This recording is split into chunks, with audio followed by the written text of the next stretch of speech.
any other quarterback in the NFL. It's going to happen. It's going to happen really, really quickly if he just starts piling up losses if he can't get it done. The Afternoon Drive. Weekdays starting at 2. 92.3 The Fan.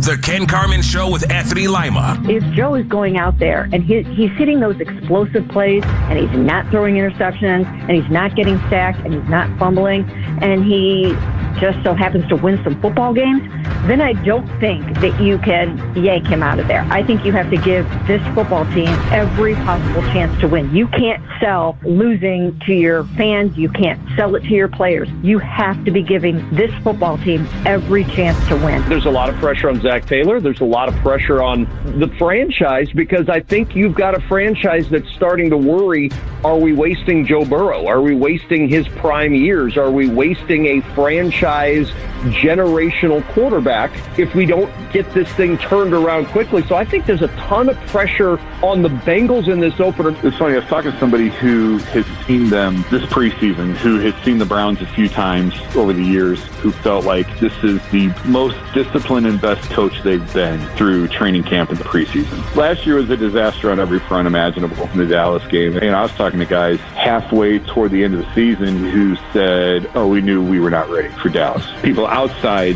the team that I talked to looked at it and thought this was the most disciplined and the best coach that they've looked in a number of years. This is Cleveland Sports Radio, 92.3 The Fan. We're ready for Browns football.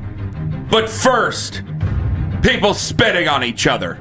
Good morning. Oh, despicable. Despicable behavior. Oh, you don't think it was a big deal? The NFL needs to get control of its league. I was embarrassed for the sport yesterday. You didn't think it was a big deal? Not really. Especially after Dak spit first. So what? Dak spit at the ground. Okay. Well, I guess his aim wasn't as good as Jaylen Carter's. Do you think he was aiming to spit on Jaylen Carter? I can't tell you, Kenny. I can't tell you the thought process of these despicable human beings before they went out there and sullied the game and sullied the sport of football. They're wearing uniforms. Who cares? I honestly... can't spit on somebody. Ken off the air is like, what about suspensions? I'm like, what? They're calling for suspension here. For who? For both or for one? For one. So one guy, because his aim wasn't as good, he doesn't get suspended? But was Dak Prescott aiming for him? Or was it I spit... there's always you spit on the floor, you spit on the ground. How dare you? She would spit on her own floors. I never understood that. Why would you spit on your own floors when the FBI was in your kitchen? Yeah, I never understood that either. I don't know. To me, this is this. I didn't even think he should have been kicked out of the game, but whatever. I'd rather have Jaylen Carter in the game. These guys, all they do, it's like leaking bodily fluids throughout the entire game all over each other. They're throwing snot rockets all over the field. Like NFL films all the time shows this stuff in slow motion like it's a disgusting sport. These guys are filthy throughout the game, and it wasn't like it incited a riot or anything. Obviously, the tempers seemed to be controlled pretty well after that. Like, it would have been one thing had Jaylen Carter done that and then guys started coming to fisticuffs. Like, compare it to hockey. I think that's why they immediately threw him out so guys didn't come to fisticuffs. But they didn't. Like, Dak was laughing. Like, it wasn't... Well, yeah, because he got the guy kicked out of the game. Wouldn't you be laughing too? Yeah, and that's part of it too. Like, obviously, this wasn't some crime against humanity to Dak. Dak didn't think it was a big deal at all. It wasn't a crime against humanity. It was pretty disgusting, don't you think? Yeah, but the game's disgusting. I mean, that's all these guys do all day. Look at what they do under piles, and we don't throw every guy out of a game. It is spitting on somebody. I think it's got to be the most disrespectful act man to man. You can't disrespect people on a football field? If I spit on you right now, what would you do? I'd be pretty upset. Okay. Dak didn't even seem pretty upset, so what's the big deal? Because he's getting the guy. Because Dak started it. Because you got a grizzly bear kicked out of the football game. I think you'd be kind of okay with get me a towel and let's get going with this offense. Is the thought, did the referees, after they went back and looked at the tape, did they think it was unprovoked? Did they think Jaylen Carter came to the stadium that day? They were definitely talking trash to each other. So what's the big deal? Let them handle it on the football field. Wait, don't we let hockey guys do that? And isn't that what people love about hockey? Hockey guys don't spit at each other. So spitting's worse than actual fights? What are we doing here? Hockey. First off, no one fights in the NFL. You're not supposed to fight in the NFL. Hockey fighting is a time-honored part of the tradition. Oh, okay. So that's not disgusting, but spitting, which is all these guys do all game long. But they don't spit on each other, not on purpose. But you said how gross it is or whatever. I can't believe There's 20 things worse during a football game that I would think is gross. I can't believe you're making me into a Karen about this. This is unbelievable. This is one of the best moves you've ever done. Honestly, it's just, stuff like, I understand. It's like, what about the children? Think of the children. I didn't say think of the children. But no, I know. In your driveway, not okay. Spitting on you, okay. Yeah. I just think they're wearing uniforms. Who cares? It's not like, so my if a delivery personal driver space. spits on another delivery driver, it's all right because they're wearing uniforms? Are they wearing pads? Are they wearing shoulder pads? Yeah, I don't know what they're doing. Okay, I don't think they are. So the more things you wear, it's okay. I'll never worry about this stuff. Like, I think these are professional athletes who the whole thing is, I want to kill that guy. And are they saying, is it more a metaphor? Is it like the throat slashing thing never bothered me in the NFL? I don't care about any of that stuff. I'm shocked by this opinion. I thought I was going to catch up. But I've always been this way. So you're talking to the wrong guy on this stuff. I thought it was weird. I'm not over. I don't think he should be suspended for like the rest of the season or anything like that. Suspended for the rest of the season? Oh, yeah. They were coming from all angles yesterday. Oh, yeah. Todd McShay got his digs in. You remember the character concern stuff that got him hammered before the draft when they took Jaylen Carter. Your buddy Albert Breer. Well, now you know why he fell to number 9 overall. So does Dak have character concerns because he also spit? He did not spit on him. Is that why he fell where he fell in the draft? He spit in some other direction. Some people are just better at spitting than others. Maybe he just didn't have as much behind it. He clearly spit at him. Who knows what was being summoned inside the mouth cavity before he was able to do it? Sometimes when snot is involved and you go through the litany of noises in the morning. Let's not make it more disgusting than what it is. That's the thing. I didn't think it was that big of a deal.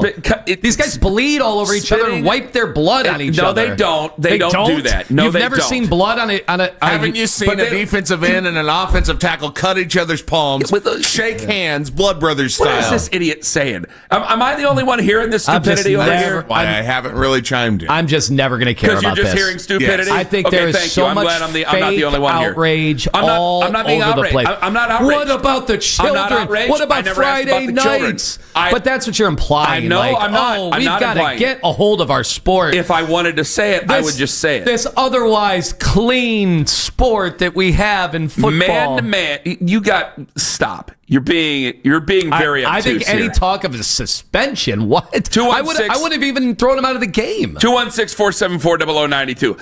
I imagine 98% of the people out there think you're silly for what you're saying. So if you're actually one of the 2% that agree with Tone, I guess the 98% are a bunch of Karens that listen to this show all of a sudden. It's not being a Karen. I don't know. Spitting at another guy is the ultimate form of disrespect. Sure. Well, it's football. You're not allowed to have disrespect on a football field. The whole sport is I felt disrespected. Those guys disrespected me. Oh, bulletin board material. That's the beauty of it. Let's tell them how disrespected we are. That's how we went out and fought. There's plenty other ways to disrespect somebody without spitting on them. I think guys are allowed to be disrespected. It's spit football. on them, so you'd be fine with that? It's a combat sport. Like, we're acting like this is worse than an actual fight. It's insane. Nobody's acting like it's worse than an actual fight. We have video. Dak spit first. That's the hilarious thing about this. Didn't throw him out of the game. At him. Look in the history of spitting. With the Hall of Fame, when you go to Canton, they've got a whole wing of spitting. This is actually one of the cool things they've added over the last few years. This is where the Tom Benson money went, to the spitting wing of the Hall of Fame, to really chronicle where football got out of control and how the commissioners over time had so many private talks about how to finally cease and desist this spitting disaster that has plagued the league. My God, I can't believe we threw someone out of the game. Yeah, you get thrown out of the game for spitting on somebody. Yes, you get thrown out of the game for spitting on somebody. Go back to Roberto. Who was the? Was it? I'm trying to think of what. McClellan was the umpire. The umpire. Yeah, he spit in his face. That was a big. Didn't he get suspended for that? So does it matter? Literal spit in the face. Does it matter Phone's where ringing, you Mitch spit? Ain't gonna bother to pick it up. Does it matter where you spit? Like if you got it on the neck as opposed to on the uniform. You're just going to be. You're just. I'm asking, does it matter? Because you said it matters if you spit and the spit comes out and goes right to the ground, as opposed to a projectile right in the uniform. Would it have mattered had he have hit him in the neck? Are we canceling football? You're just grossing everybody. Do we have a here. moment of silence? So. You're not serious with this. I am serious. You're not serious. I will never care about this. There's nothing I will ever care about. I don't care about taunting. I don't care about throat slashes. I don't care about any of that level of disrespect. Play football. Let's go. This is what we waited all offseason to throw guys out because they felt disrespected. You put spitting in the same category as throat slashes? Yeah, that's what he's doing. That's what he's doing. The NFL throws you out of games for throat slashes. I didn't ask what the NFL does. I asked what you. Yeah, I don't. Literally, none of this matters to me. Okay. So I put it in the category of none of it matters. I will tell you this: it's all lumped in that same category. If you and I were in a competitive contest of some sort, mm-hmm. and you got say we were hosting, say we were doing Fan Bowl again, which I can wish in one hand and you know what in the other, but spit in the other one. So, and you beat me in bowling, and you looked at me and you did a throat slash. No big deal. I'm going to take my loss, and that's the way it's going to work. If you did the chop, the DX to me, I don't think I'd have a big deal with it. If you spit in my face or in my chest or spit on me, mm-hmm. I think I'd have to fight you in front of all of our listeners. That's where it is. You spit on somebody. Maybe you need to get your emotions. That fight. Maybe you need to handle your emotions and not play the victim. There's no way. No one's playing victim. It's disgusting. That's why you don't do it. Sure. It's the ultimate. There's plenty of disgusting things happen. Words don't matter anymore. Now we are going to fight. Mm-hmm. Now, I really did.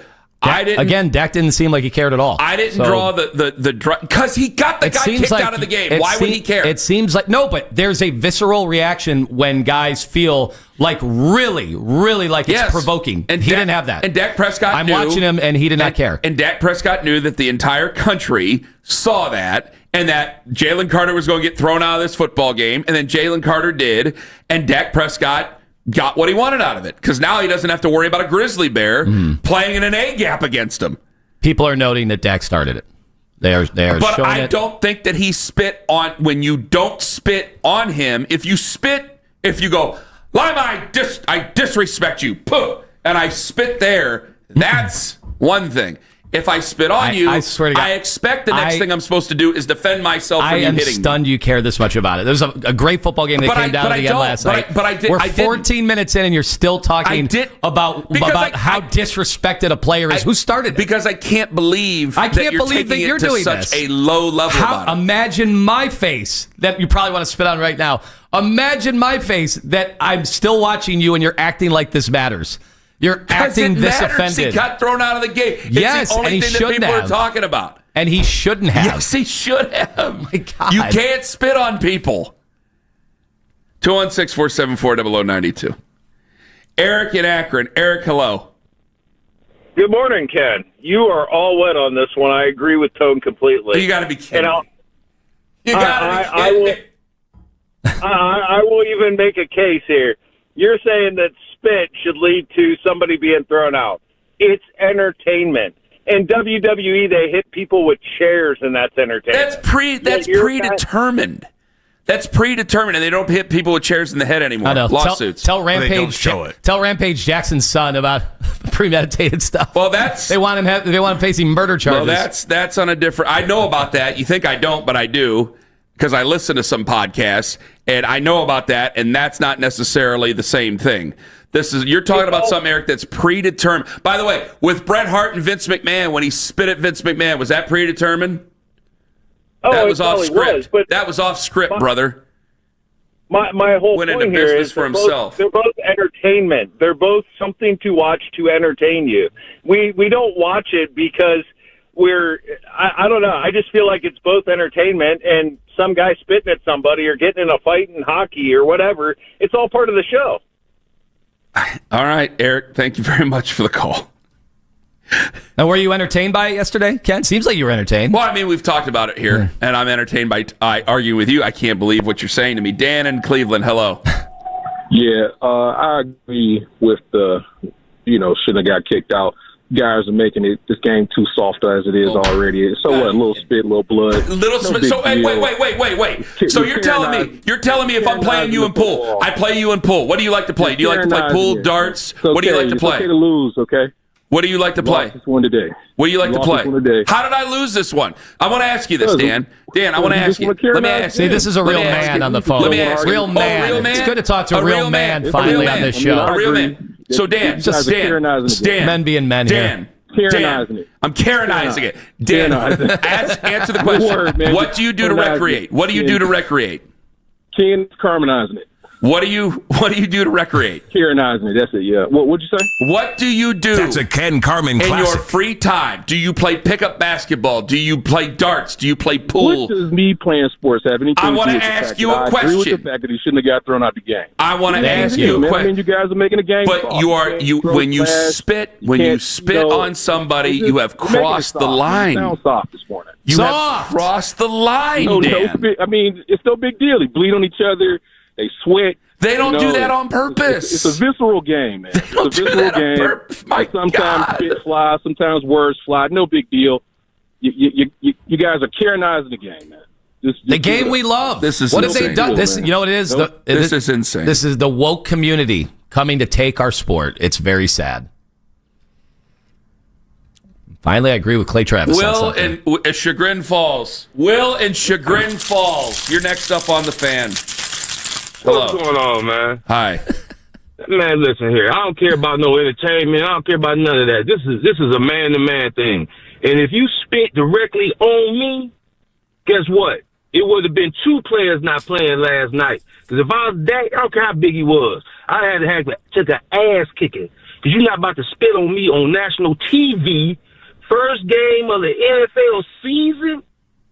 See, that's where y'all get the game wrong. It's entertainment, but it's a man sport. There's certain things you don't do. Yes. That's man to man. You've been taught that. So your problem is with Dak. It seems like your problem is with Dak for not doing anything. No. Dak's not a real man. He took it. When you think competitive or man-wise, because if I walk up to that station right now, me and you get into it, and you spit on the ground, and I spit on you, you going to say, oh, man, we're just having a competitive man talk. You're going to be mad as hell, man. Come on, yes, keep it real. Thank you. If you go up and you did a throat slash or something like that, if you didn't put your hands on me, Will, thank you for bringing some sanity to this. If you don't put your hands on me, that's fine. Once you spit on me, you and I have a situation here. You have escalated it to the point of no return. That's why I don't care about end zone dances, or I don't care about throat slashes.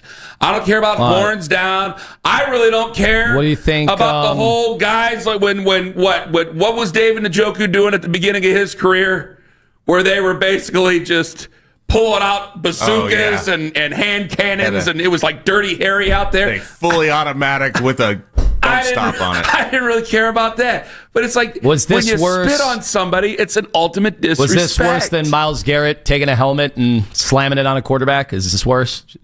So think about what we're talking about here. No. 216-474-0092. I mean, they're loaded in. I can't. Myles Garrett was held out of practice yesterday. Are you concerned? A little, yeah. I'm not. I'll tell you why in 5 minutes on The Fan. 92.3 The Fan, 2020 Sports.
In your weeknight with the best segments of the day. The Fan Rewind. Weeknights at 11. And now they've just thrown a flag. A late flag has just been thrown, literally dropped at the 30-yard line. Jaylen Carter, who is a second-team All-Pro defensive lineman for the champion Eagles, was ejected. We're being told that Jaylen Carter evidently spit on Dak Prescott before the first play. Audio courtesy of Westwood One. Yeah, I heard that like right after we were leaving football practice yesterday. I don't mean to talk about youth football. I know how Lima gets. Oh, and he's going to start sending texts about us, bud. And I go, what? Well, I thought an injury for a second, an injury so bad it happened that I was like, oh no, this is a terrible way to start the season. And then I heard them talking about it. I go, oh, they're talking about something else. And I went, my God, he spit on him. Well, when I first saw it, I couldn't believe it. I'll be honest, because normally if ever there's spit, like cameras can't really pick up like a loogie all that well. Well, you're really. I guess it depends. It depends on. This is Sunday Night Football cameras. So right, you're getting the Super Bowl loogie cameras. You can NBC it.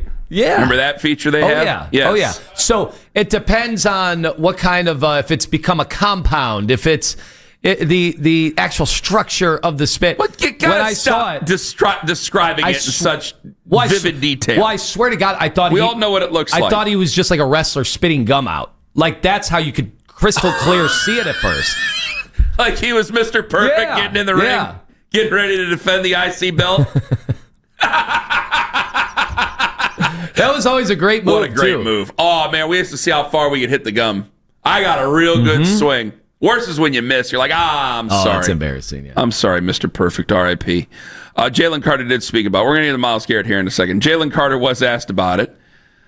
He was asked, are you worried you're going to get suspended? Jaylen Carter says. Are you worried you might be suspended? I get, that text or that call and by that conversation, then we'll handle it as then. Also, he said he wasn't mad when he did it. No, I was calm. I walked off the field calmly. I was not mad. I couldn't really do nothing else. The ref decision is the ref decision on the situation. Wouldn't it be more reasonable if you said, like, oh, I just went black and I was just going to... That lost my mind. I didn't see anything other than anger. And that would be That's better? What's so weird about like this. You were just I calmly spit on somebody. Like, nobody does that calmly. But that's what I mean. Maybe, Kenny, that's why I didn't find this nearly as objectionable as most, because these guys were, like, laughing. They were having a conversation. They didn't look all that upset at each other. Well, yeah, but then there was a series of, like, kind of altercations throughout the rest of the first half. When you have a lightning delay, that kind of calms everybody down.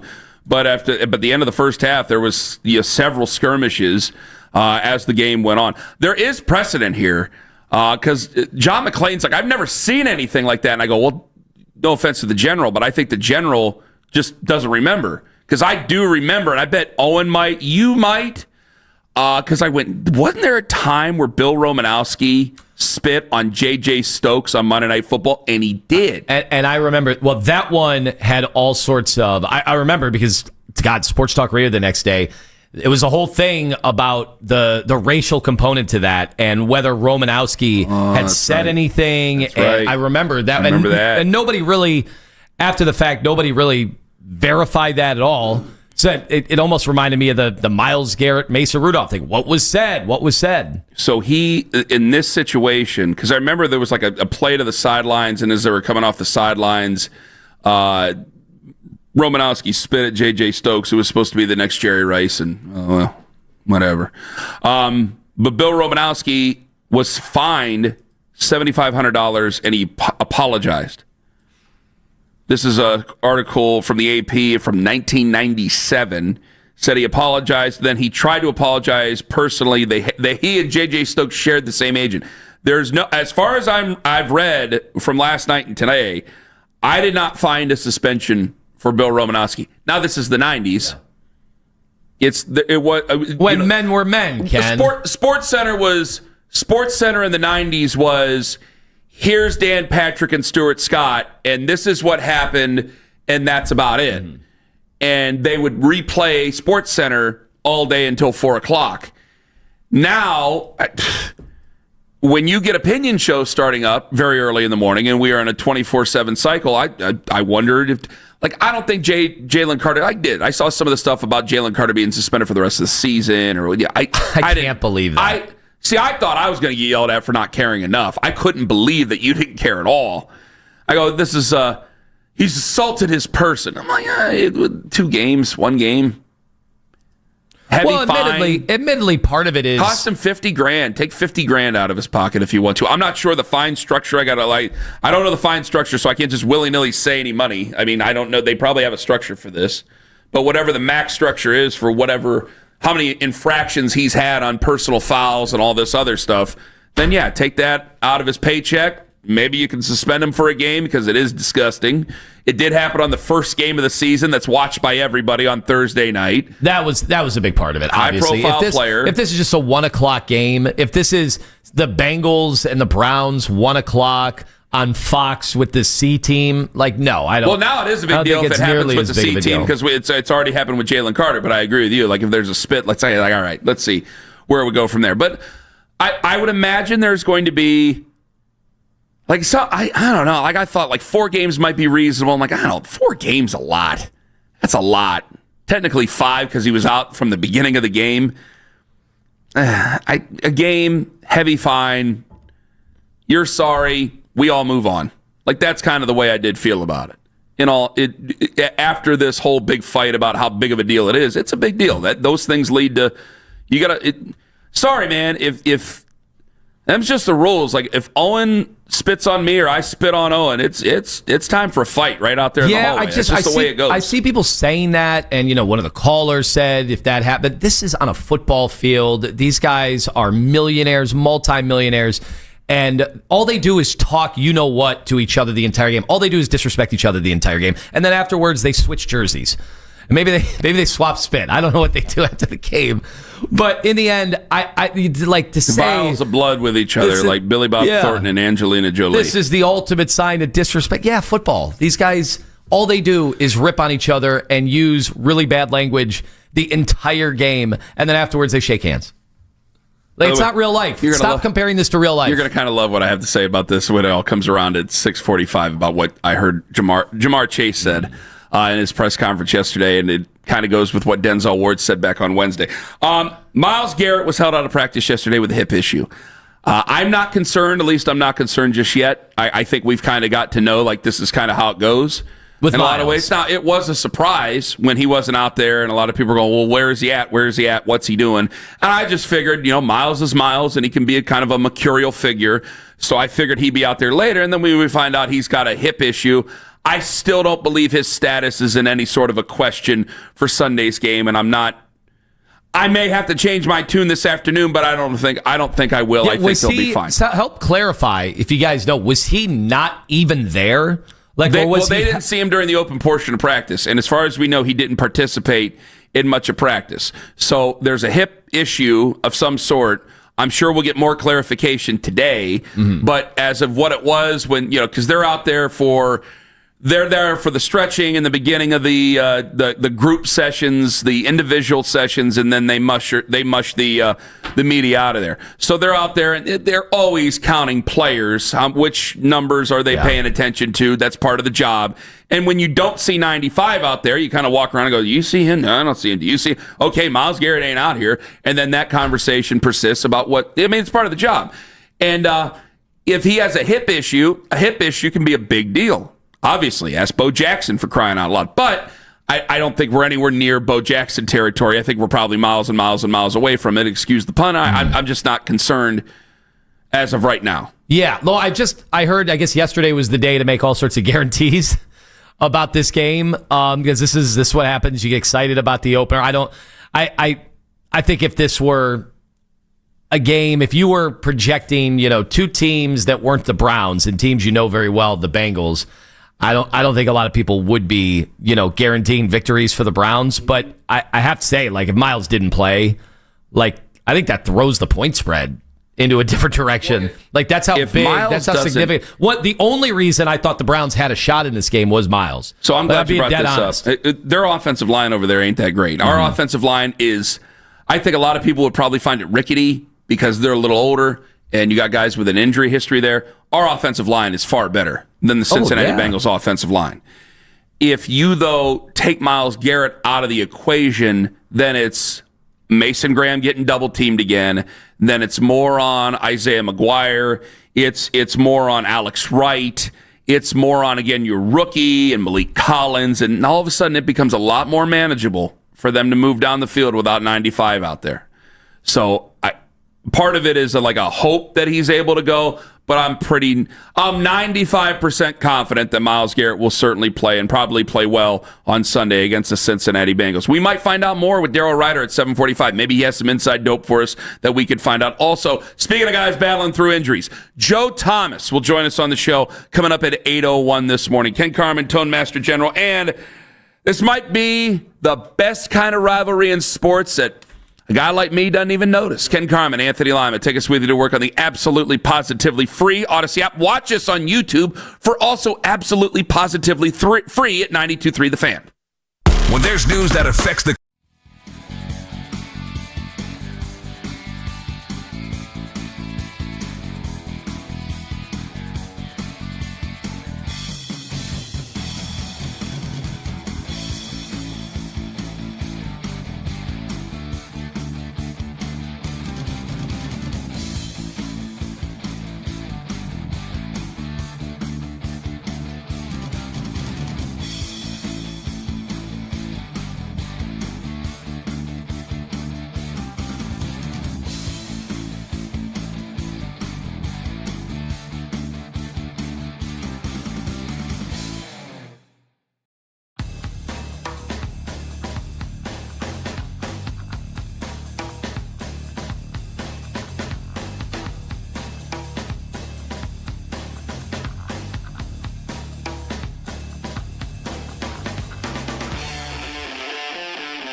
Petitti's, celebrating our 10th location in Bath Township. Route 82 at the Ohio Turnpike is down to one lane in each direction due to construction. This is Kayla Coljon on 92.3 The Fan. It's game week, Browns fans. Keep it right here as we continue to get you ready for the Browns home opener versus the Bengals. This is the radio home of the Cleveland Browns. Touchdown! 92.3 The Fan.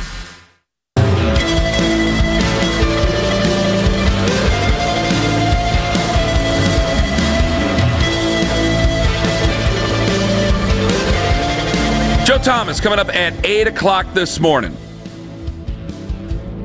You're gonna have to do your best coming up at 7 o'clock because I don't think Joe's gonna do anything to curtail anything. Because I'm starting to get that stealing feeling. I talked to Bernie yesterday. Not your Bernie, Cleveland's Bernie, because your father-in-law's name is Bernie. Yeah. But the Browns fans Bernie, and I'm starting to become an excitable boy again. I'm starting to become a real excitable boy. I figured it was only a matter of time. That's coming up at 7. I gotta hold it back. I can't do it just yet, but damn it, I'm getting excited. By the way, Amari Cooper retires yesterday. Is that a net win for Andrew Berry? Because I said, hey, I was desperate for talent last year. For sure. I got it wrong. I didn't realize he would just fall off like that. Andrew Berry got it right. It was a good trade. He was worth the money. I know he counts $20 million against the cap this year some way, somehow. Get used to that, Browns fans. Yeah, it's in the first freight you're going to have to pay on that ain't going to be arriving. So Amari Cooper, good player, solid player, good guy, good to interview. And then you get a third-round pick out of it. And I had a lot of people who agreed. I said, hey, man, I was wrong. I was upset last year. I was desperate for talent. I was mad that they made this move, and I was wrong. He was out of gas. Scored for Barry. People agreed. There are definitely a lot of people, though, who goes, absolutely not. No quarter for him. And I go, well, guys, they're not going to keep Andrew Berry or even fire Andrew Berry over this move alone. Like, it will be the entire body of work. And the other thing of it is that, okay, but they did get Dylan Gabriel. And this is where I start to unravel things. And I don't want to just turn this into like a talking point here for you, Tone. But I think this is where Browns fans are so reasonable in their frustrations. You want to win, and you can't believe that a team that has their guys in their 6th year of a team that's coming off of 3-14 don't seem to be doing things that would try to help you win now. Because for me, hey, I didn't have Dylan Gabriel that high. I don't think a lot of other people did. I know that Albert Breer spoke to some teams that were saying that they were going to probably take him on Saturday morning, Dylan Gabriel, because they took Dylan Gabriel with that 3rd-round pick, and it's like, man, that could have been a lot of other different players that can help you now. But they see it as currency, and I wouldn't do this, but this is what they do. They see Dylan Gabriel as currency going, I could end up having to cut a 3rd-round pick. I will not have to cut Dylan Gabriel. Dylan Gabriel will conduct himself. They believe this. Dylan Gabriel will at least conduct himself to be a tradable commodity where they can use that draft pick then later. So if they turn a 3rd-round pick, this is what it is. They turn a 3rd-round pick this year in a year that they don't really think that they can compete. They take that 3rd-round pick and turn that into a 5th-round pick later on where they can use that 5th-round pick to move into the 4th or trade for another player that's going to help them out now, like when they traded for Amari Cooper, then they take that as some sort of a win. But that is done by a general manager who thinks he's going to be around in 27 and 28. That's a long-term deal. And I think for a fan driving on 480 right now going, guys, we got a game on Friday or on Sunday, I think that makes your eyes bobble in your head going, how would you make this sort of move? But that's how they think of these things. It's real big picture stuff, but it doesn't equate to a lot of wins on the field right now. I think it's obviously a fantastic move. I don't know how anybody, you might not like Andrew Berry for the drafts over the years or whatever. You knew the right time to get him, and the right time to let him go. This is an amazing move. I am shocked that Amari, last year, had a wrist injury that really held him back once he got traded. And, the Bills fans got to be going nuts. Like, this was supposed to be a guy that was going to help you win the Super Bowl. And then he gave you nothing. I mean, what did he do in a Bills uniform? And then he retires. So Bills fans got to be going, what did we trade for? Should we have made sure, could he have even passed a physical last year? And will we turn him into a 3rd-round pick for a backup quarterback? For all those things I just explained, I don't agree with it. I think they should be trying to win a lot of games now, even though because they just signed Myles Garrett and they're bringing Joel Bitonio back, and you didn't trade other guys that you could have very well traded. But they make that move for the long term. So if I can say anything on Andrew Berry's behalf, he doesn't do anything out of desperation. Because again, I don't know if he would have. I said, Amari was looking for a deal when it came to Deshaun Watson. Real quick, you and I said like, hey, he put him up to it, but Jason has been on the record, and a lot of people said, well, it was Jimmy who did the guaranteed deal because he thought it went too far with Baker. That's all what it comes down to. So I'm sorry, Tone. It's weird to try to give credit, but also know like, hey, this is still a lot stacked against you here. Yeah, well, I would just say this though, for people like me who are celebrating, like this looks even better for Andrew Berry, and he hasn't had a ton of wins as the GM that really stand out, right? Like truly stand out. This is going to be one of them. Not only trading for him, but being able to totally maximize, your window with him for value. I know they didn't, have big playoff run or anything, but just player by player, you try to win in the world of value. And I know, some people think that football and all these sports too analytically driven right now, and it's not just the Browns that do this. Everybody's trying to find the right value, even if you grow attached to a player. I would just caution, like, get ready this year, because if the season's going the way that like Vegas thinks it's going to go, we could Wyatt and David are on the right. Yeah, Wyatt Teller will be gone, and David Njoku, because you're going to try to get what you can while you can. I want to play this for everybody because I think this is becoming an underrated. I think it's underrated because we're the 3-14 team here, and I've never taken Cincinnati as a serious rival. Pittsburgh, Baltimore, I'm all in, man.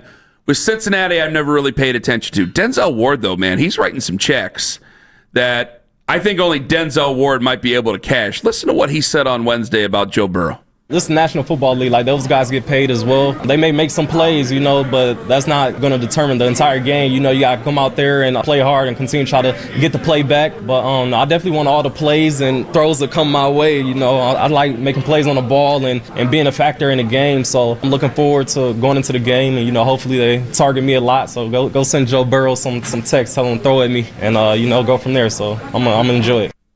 Jamar Chase was asked about jumping into the dog pound. This is what All-Pro Jamar Chase had to say about that. Cleveland got good field. I like their grass field. I don't have no problem with their fans and nothing. I always wanted to jump into the dog pound. I've never did that, but I always wanted to. So, Cleveland not bad. Is that on the table? No, I wouldn't do it. I heard they stab people in there. I'm messing with y'all, man. I'm a troll, bro. I do stuff to troll. And I love it, though, because they think I'm serious the whole time. So. You might get beer tossed on you. That has happened once. Is that worse than spit? 216-4. Yeah, the dog pound used to absolutely be a vicious place. Well, but this is the bigger point of it. The fans, I've never really taken Bengals fans very seriously in terms of a rivalry. And I know maybe I should, but I just never have. It feels like it's on the other side of the planet down there. Whereas Pittsburgh's right at our doorstep. And then you got Baltimore, where there's obviously the history there. So I felt much more passionately against the Ravens and against the Steelers. When it comes to the players, they've made no secret about it. T. Higgins and Jamar Chase hate our secondary, and our secondary hates those two guys. I think that is the word for it. They hate each other. They talk trash to each other the entire game. And whoever wins in these games, like it's as ugly as it gets. And you think about this, even remember when Pac-Man Jones was talking about and pulled over the trash and was talking to Terrell Pryor. It's been that way for a while between the two ball clubs where, man, there's a lot of nasty things said about it. And to me, that's the best rivalry. If it matters to the fans, hey, some of that's for the entertainment sake of it. Some of it's built in. And I'm just lucky we in pro sports still have fan rivalries built into some of the NFL where you don't have that anymore in a lot of pro sports. But this is a personal rivalry where the players do hate each other. It's exciting for me. Yeah, it adds another dimension to the game. And, part of the reason, that I'm even giving the Browns a chance at all against the Cincinnati Bengals this Sunday is that they've let their emotions get the best of them at times in this series. Now, I know they won both games last year. I throw out everything last year. But in week one where, both teams are going to have full attention. There's going to be full buy-in. Like, I do know that Denzel Ward gets under the skin of these wide receivers, and it's too bad Martin Emerson is not healthy and ready to go because, they are going to have a huge edge. Outside of that matchup, whoever Denzel Ward, and I think mostly it's going to be Jamar Chase, but they do have a big edge against our defensive backs, I think, in this game. If Burrow has any time to throw whatsoever, he has a chance to pick us apart. But I do love that I think as the game wears on, and if it's close, like it's pretty clear that the Browns do get under their skin. 7:40 this morning, I want Daryl to answer whether or not we should be concerned about the availability of Myles Garrett coming up on Sunday. I have tried to keep my expectations low. And then I talked to Bernie yesterday, and I'm getting that stealing feeling again about this Browns season. Ken Carman, Anthony Lima, take us with you to work on the free Odyssey app. XTEND.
On 92.3 The Fan, from the University Hospital Sports Desk, I'm Anthony Allant.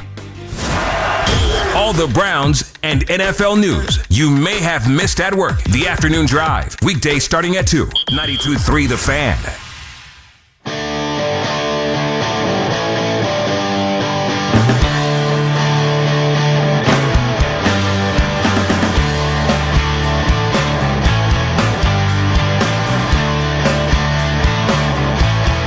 Coming up at 7:22, this is going to happen on Sunday, and you and I are going to be very, very mad. And we're not going to be mad at the Browns. We're going to be very mad at the NFL, and I'm just going to have to deal with it.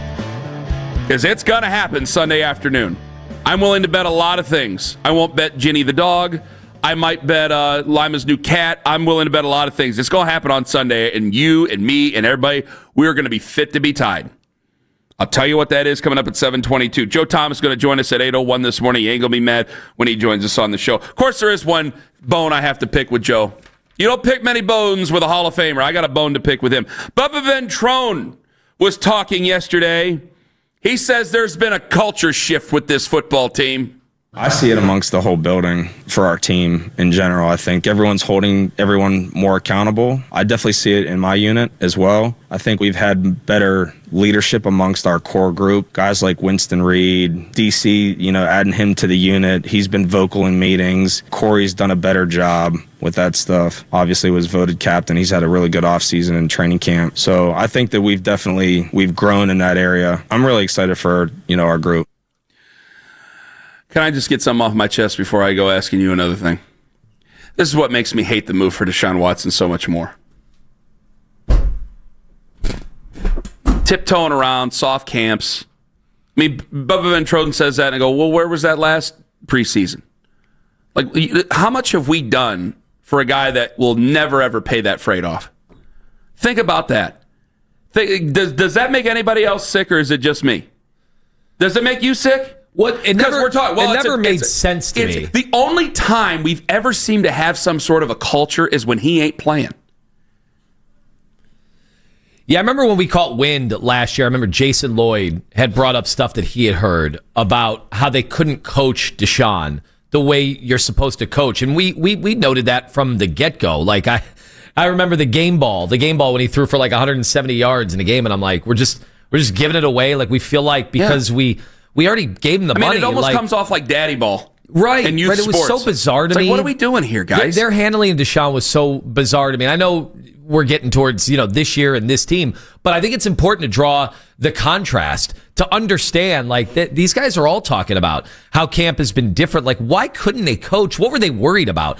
What did they think was going to happen? Like, why couldn't they get in his face when he wasn't doing what he was supposed to do? Because he probably, when he was actually able to practice the first year, he probably looked even rustier than they thought he was going to look. They probably wasn't picking up the offense they thought he was going to do. And so they figured, well, this is a massive investment. We're going to have to coddle this guy to figure out whether or not he can maybe hopefully come to fruition on any of it. And then he only did in fits and spurts. And the only time the team ever seemed to come together was when he was on the sidelines, or when he was up in the box, or when he was down in Miami, or when he was not around the football team and not playing for the football team. That's about it. I got Bubba Ventrone saying all these great things about the culture. Who's not on the field?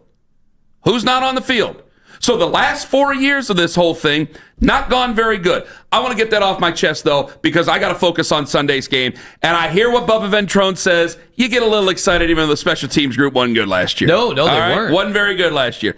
I got to tell you, though, we recorded a segment yesterday with Bernie over at 8. And talking to Bernie, I'm starting to get that feeling again. I know I've been saying 6 wins, and I said 6. I said 6-11 from the moment the offseason started, right after the Super Bowl, 6-11, 6-11, 6-11, 6-11. Man, I go, you know what? Offensive line's pretty good. I think they're better than what we think they are. I think that DeJuan Jones, hopefully, we trust in DeJuan Jones that his footwork is going to be right. He's going to have a heck of a test in front of him. But, man, if he can pan out, this is going to be fantastic. Man, you got these other guys. They've been all pros before. They've been Pro Bowlers, multiple time all pros, big time, big money offensive linemen that can protect Joe Flacco. All right, I know our wide receiver group ain't that good, but damn it, you and I, yesterday during the podcast, we almost did like a preview of it where I went down for each of these depth charts. Right off the rip, offensive line, we have the advantage. Wide receivers, they have the advantage. Running backs, they probably have the advantage. Okay, quarterback, they have the advantage. That's not very good. That's not very good for us. Defensively, secondary, I still say us because of Denzel Ward. Linebackers, I think it's a push. Logan Wilson's been a nice hand for a long time.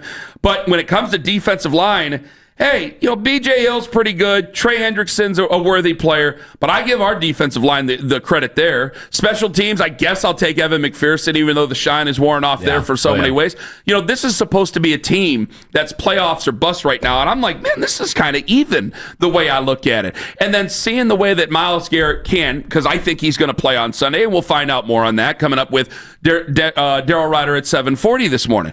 But, man, I think that Myles Garrett can make that difference here. And you're going to have to record this because if I sound like an idiot on Monday, I guess I'm going to have to eat this, and that's the way it's going to go here, guys. But, damn it, Tone, I'm trying not to get myself too excited here because I've spent a long time in this offseason hemming and hawing and mad at them for the lack of identity. What are they trying to do? What are we doing here? Why are we making picks and then getting ready for the future when I don't even know if you guys have a future? I'm going, what, damn it?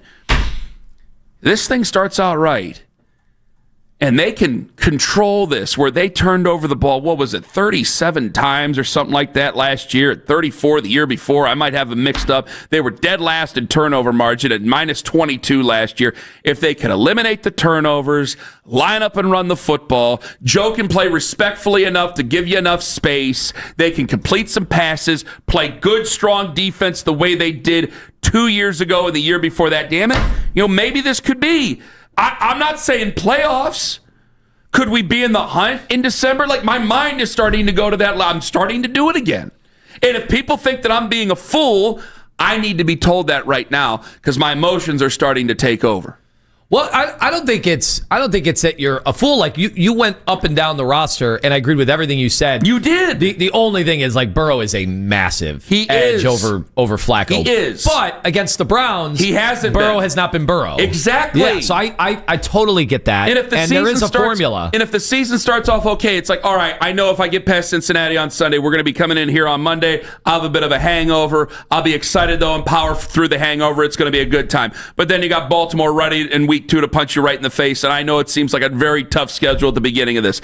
But again, I'm not saying approaching wild card AFC championship stuff. If they win, hold on. But if they beat Cincinnati, that defense looks absolutely dominant, and Flacco doesn't look 40. He looks like he's 30. Now you're egging me on. Like, I totally get that. And by the way, I'll be in the same boat, and I'll eat crow about the stuff I've been saying all week on that, absolutely. Because it's the whole, Joe didn't look great in Indianapolis. Well, who's going to have a chance to look great in Indianapolis? Every time you ask me about Shane Steichen, what do I say? I don't think he takes good care of the quarterbacks, and I don't think he takes good care of the offense and the whole team in particular. So if I can say that about him, but I do think that Kevin Stefanski and him work well because the proof's right there, and I don't have to throw the ball all over the area because I might have some sort of a hope of a running game, but maybe I don't.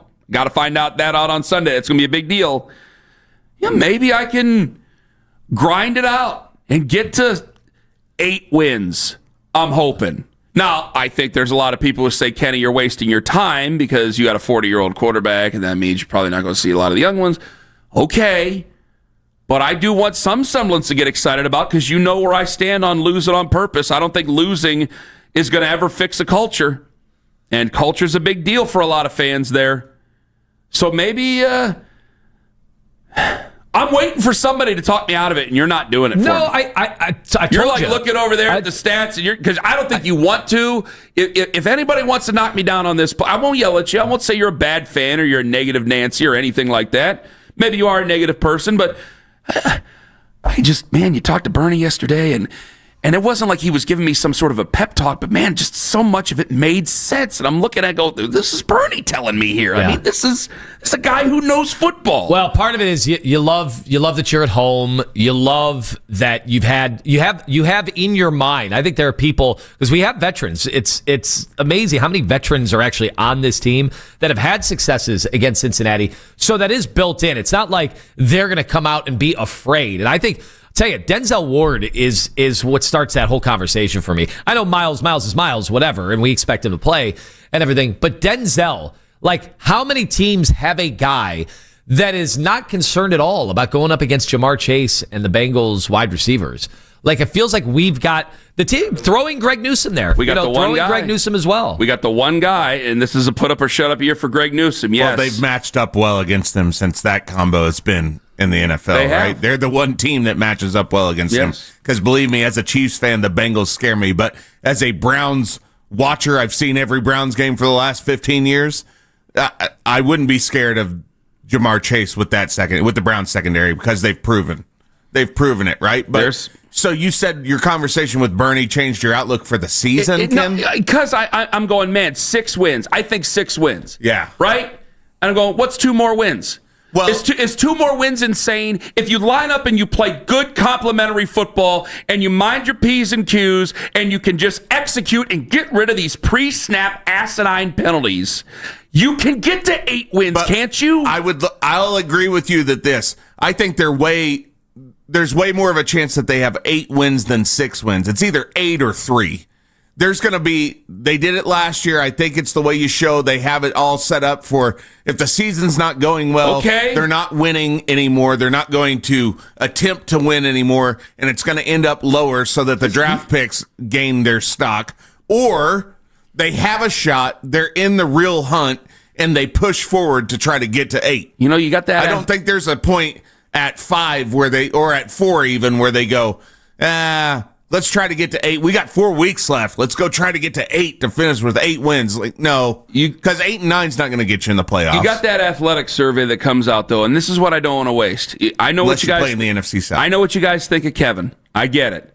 But a lot of people around the league still have a lot of respect for Kevin. And there's a lot of people around the league who do have a lot of respect for Jim Schwartz and the pieces that you have because it's Miles and it's Denzel, and you got 2 guys there that you have to game plan around.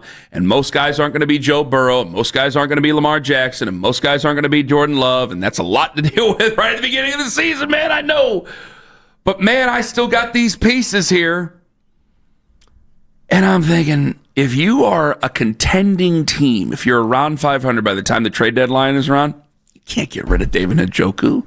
You can't get rid of Wyatt Teller. Well, you're going to be trying to make a playoff run. Exactly. Yeah. So is 8 wins out of the question?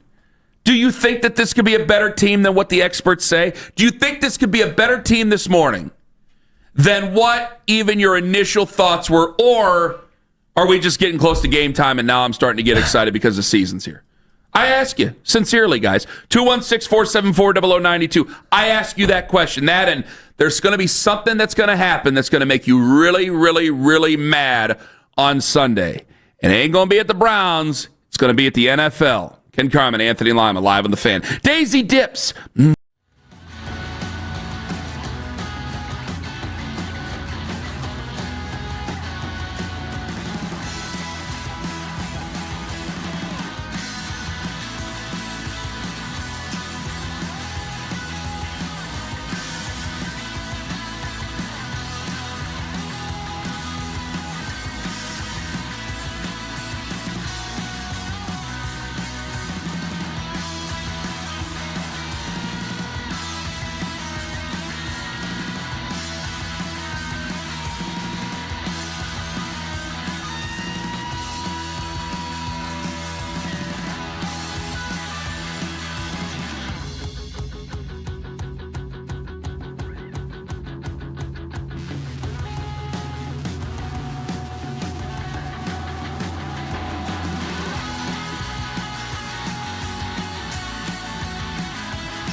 Lant.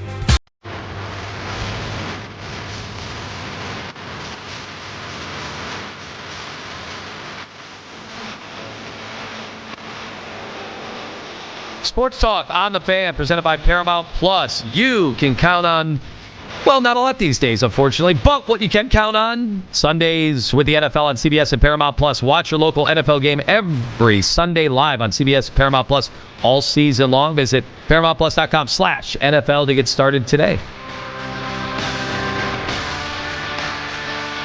Let me get to these calls here in just a second. And we got to go quick here because we're going to have Daryl joining us a few minutes early. Usually we start that segment around 7:44. Daryl's going to join us right around 7:41 coming up this morning. We'll get the very latest on Miles, whether or not he's going to play. I got to do some house cleaning here. First off, Josh on Twitter. Twitter reactions brought to you by Scheib & Jewelers, Cleveland's premier jewelry store. This has to go right to the front of the line. Josh, my best friend's wife always schedules their kid's birthday party week 1 around 1 o'clock. Should I end the friendship?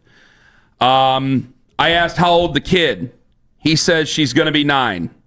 We're done with birthday parties. I'll give you a first birthday party. Yeah, you always get number 1. Yeah, and then what about 5? After that, I'll send you. It reminds me, I have to send my buddy a card for his kid. You don't give him all the single digits? No. Hey, hold on.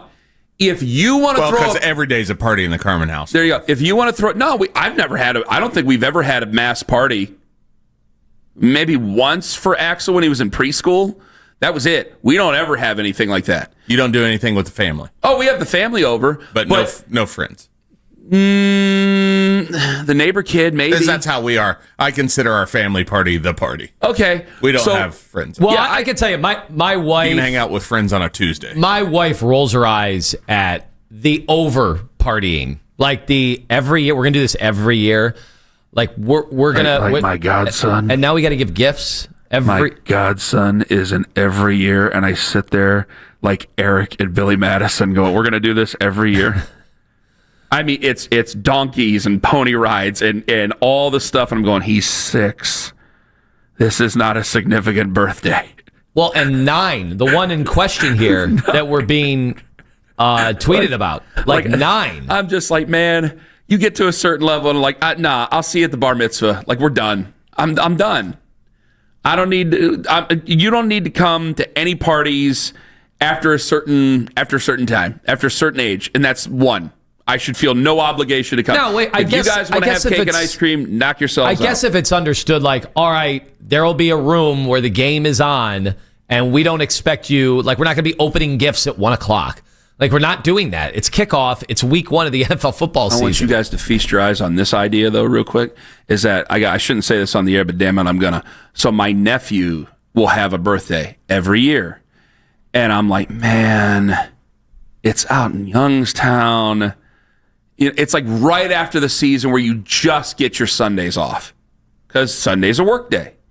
And so during the football season, I'm working 7 days a week. And you finally are just in like, no, we got a birthday party to go to. And I'm like, he doesn't come to all our stuff all the time, and I don't hold it against him. And my wife will go, do you want to be like my brother or do you want to be better? And I'm going, You start doing scoreboard. And so now I got it because she's playing the scoreboard with her brother, and I'm just like, fine, I guess we're driving out there. And it's a fine enough time, but I go, that's Sunday.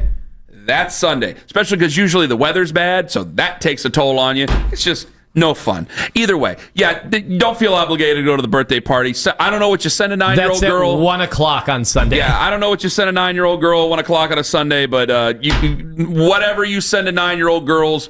Oh, and what makes a 9-year-old girl birthday party gift?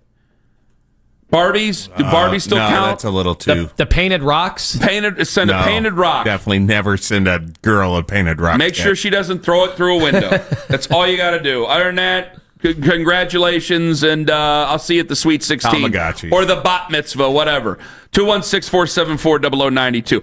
Other than that, I got a lot of people going, Ken, you're stoned. I said, come on, I'm starting to believe. I'm starting to believe that they can be an 8-win team. I went from 6 to 8. And if they play the type of football, because there's still pieces here. How many pieces are here from the 2023 playoff season? A season where they turned the ball over like crazy and still made the playoffs. How many pieces are still here? Yeah. A whole bunch of pieces, including 4/5 of the offensive line, if I'm not mistaken. Okay. I still got Miles. And yes, I know I sound like I'm talking myself into it, but I'm going, what's stopping them? And you can say, well, they don't have Nick Chubb. They didn't in 2023 either. They didn't in 2023, sad to say. That was what was amazing about that season, that they rallied, they faced real adversity, and then Joe Flacco came in, and they made this magical run. Damn it, I think they can get to 8 wins, and you guys are all saying I'm stoned. Ryan in Columbia Station, you're first up in the Fan. Good morning, guys. Hi, Ryan. 2 things. First, end the friendship. Yes. Well, wait, you don't have to end the friend. Oh, if they're willing to end the friendship over you not coming, then I guess they're doing you a favor. I wouldn't want to end the friendship. He brought it up. Yeah, true. He said end the friendship, not me. Fine. Fair enough. Continue, Ryan. All right, Ken, your argument here is the roster and talent, correct? You look at the roster, you see talent, you think that they could be this good team. Is that correct? Is 8 wins good? I wouldn't say they're good. I would say it's mediocre. Okay, we've had way more talent on our roster before. We've been way less successful. What makes this year any different? Because I think you're going to get some competent quarterback play where before you did not get competent quarterback play. I want nothing more than to have 2023 all over again with Joe Flacco. That was the funnest season I remember watching in a long time. But there's even less talent than before, so I want it to happen. I just don't see it happening. I'm not going to shame you for saying more wins than what I would put them on, but... Well, sometimes, no, we can, like, as Lima said yesterday during the Medina segment, we need to bring back shame. Maybe I needed to be shamed. If you want to shame me, Ryan, shame me. All right, I'll shame you. Okay. I'm not going to feel ashamed right now, but you know what? If they go ahead and they lose 38-7 on Sunday, then Ryan at Columbia Station can call in and say, Ken, you should be ashamed of yourself for being that stupid. But real quick, before you take this call, there's been a big debate at the station about what's more likely to happen, a blowout or whatever. We can all admit, like, man, if it's not going to be a blowout. If the Browns did get blown out on Sunday, and you know who we're talking about immediately. It's not Dylan Gabriel or Bailey Zappi. What? Another quarterback. Oh, we're not talking about him today. I mean, they're going to show him the entire second half. I'm not talking about that him were to today. happen. Even though I'm in uniform, even though I was the one to ask the question yesterday to Kevin Kugler, I'm not having that discussion today. Today's discussion is about Sunday and the great possibilities for the Browns right now in this season. Damn it, Irv in Mayfield Heights, you're next up on the Fan. Hey guys, what's up? What's going on, Irv? Give it to us. What do you got? Okay, man. I'm a man of great faith in the Browns, okay? I think this is going to be a 10-win season because I think it's going to be like that 2023 season, okay? 10 wins? 10 wins. All right, if you guys are saying I'm high, then, I mean, my God. Call me crazy. You're like Richard Pryor with a spoon blowing up in your face, God rest his soul. If I'm the one who's high and then you're saying 10 wins, or Irv, tell me how they're going to get to 10 wins. Wow. He can't explain it. You can't explain it. Quarterback? It's quarterback room. Hold up. Quarterback room. Okay. And our defense. Last season, we didn't have an offensive line or a quarterback play, okay? Plus, they weren't conditioned well before the start of the season. Okay, this season they're ready. You know, definitely 10 wins. 10 wins. Quote me on that. Okay, Irv, I will quote you on 10 wins. I don't, and thank you very much for the call and listening and the kind words and everything. I'm not willing to go as far as 10 wins. I'm going to 8 wins. I think it can be a mediocre season. And that's my aim. You got 2 first-round picks, and I want to hear about the joys of losing and all that other stuff. That will be a loser's lament possibly in December if I'm wrong. But I think that they can. I think that if we're not going to see you-know-who this year, and I'm not talking about the other guy. I'm talking about the guy that nobody wants to see. If we're not going to see you-know-who this year, and we're not going to sit there and kowtow to whatever type of hocus-pocus we can to try to coax some decent play out of the guy, which we're not going to be able to do because we never really have ever been able to do it, and that whole ship has sailed, hopefully, thank God, then I'm going, all right, I should be able to get decent QB play out of Joe Flacco for a period of time. When it gets turned over to Dylan, I think Dylan's going to be a cyborg for Kevin Stefanski. I think he is. I think he'll do exactly as he's told, and that's it. And then that'll be it. Because there's been times where Kevin Stefanski's called a really good football game. If Dylan Gabriel goes out there and does everything he's told to do, you can keep it afloat and get to 8 wins. And yeah, I know everybody who wants Lenore Sellers, who I love, everybody who wants Garrett Nussmeier, who I really, really like, everybody who might love Drew Aller, who I will not talk about until November 1st or after November 1st. I know that doesn't help you, but that's where the second first-round pick comes in, and that's where the other picks come in. If you want to still get nuts, go ahead and get nuts. But you don't build. Everybody who's upset with the culture of the Browns and how it's a systematic failure year in and year out, you don't make a better football team by continuously losing. You know what you're going to be upset with on Sunday? What's that? I know that we argued for 40 minutes about the spitting. I didn't mean to argue for 40 minutes. It just came out that way because I couldn't believe that you made. Have you changed your mind at all about that? Well, just real quick, we get to it later. Please. Jordan Schultz sent a video that was sent to all 32 teams this year about sportsmanship. Okay. And I did see the responses. We could play it later, but I saw the responses, and it was it felt like it was me arguing with you today. It was soft. League's gone soft. What the hell's happened to this league? But clearly, if that was the point of emphasis this year, then spitting is going to cost you royally. I will guarantee you this. If I do guarantee anything, you will have a taunting penalty on Sunday, and you're going to be very mad at the NFL for it. Yeah. And I don't think you should be mad at the Browns. Especially the way these teams jaw with each other constantly. You will have a taunting penalty. It will probably go on the Browns, and I don't think you should be mad. As of right now, you shouldn't be mad at the Browns. I'll be mad at the NFL. And I'll explain it with Daryl coming up in 5 minutes on The Fan, as well as should we be worried about Myles Garrett's status coming up on Sunday? Is there a question he could actually not play because of the hip? Ken Carman, Tone Master General on The Fan. Friends, Ken Carman here for the wonderful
but the start will go to rookie Omarion Hampton.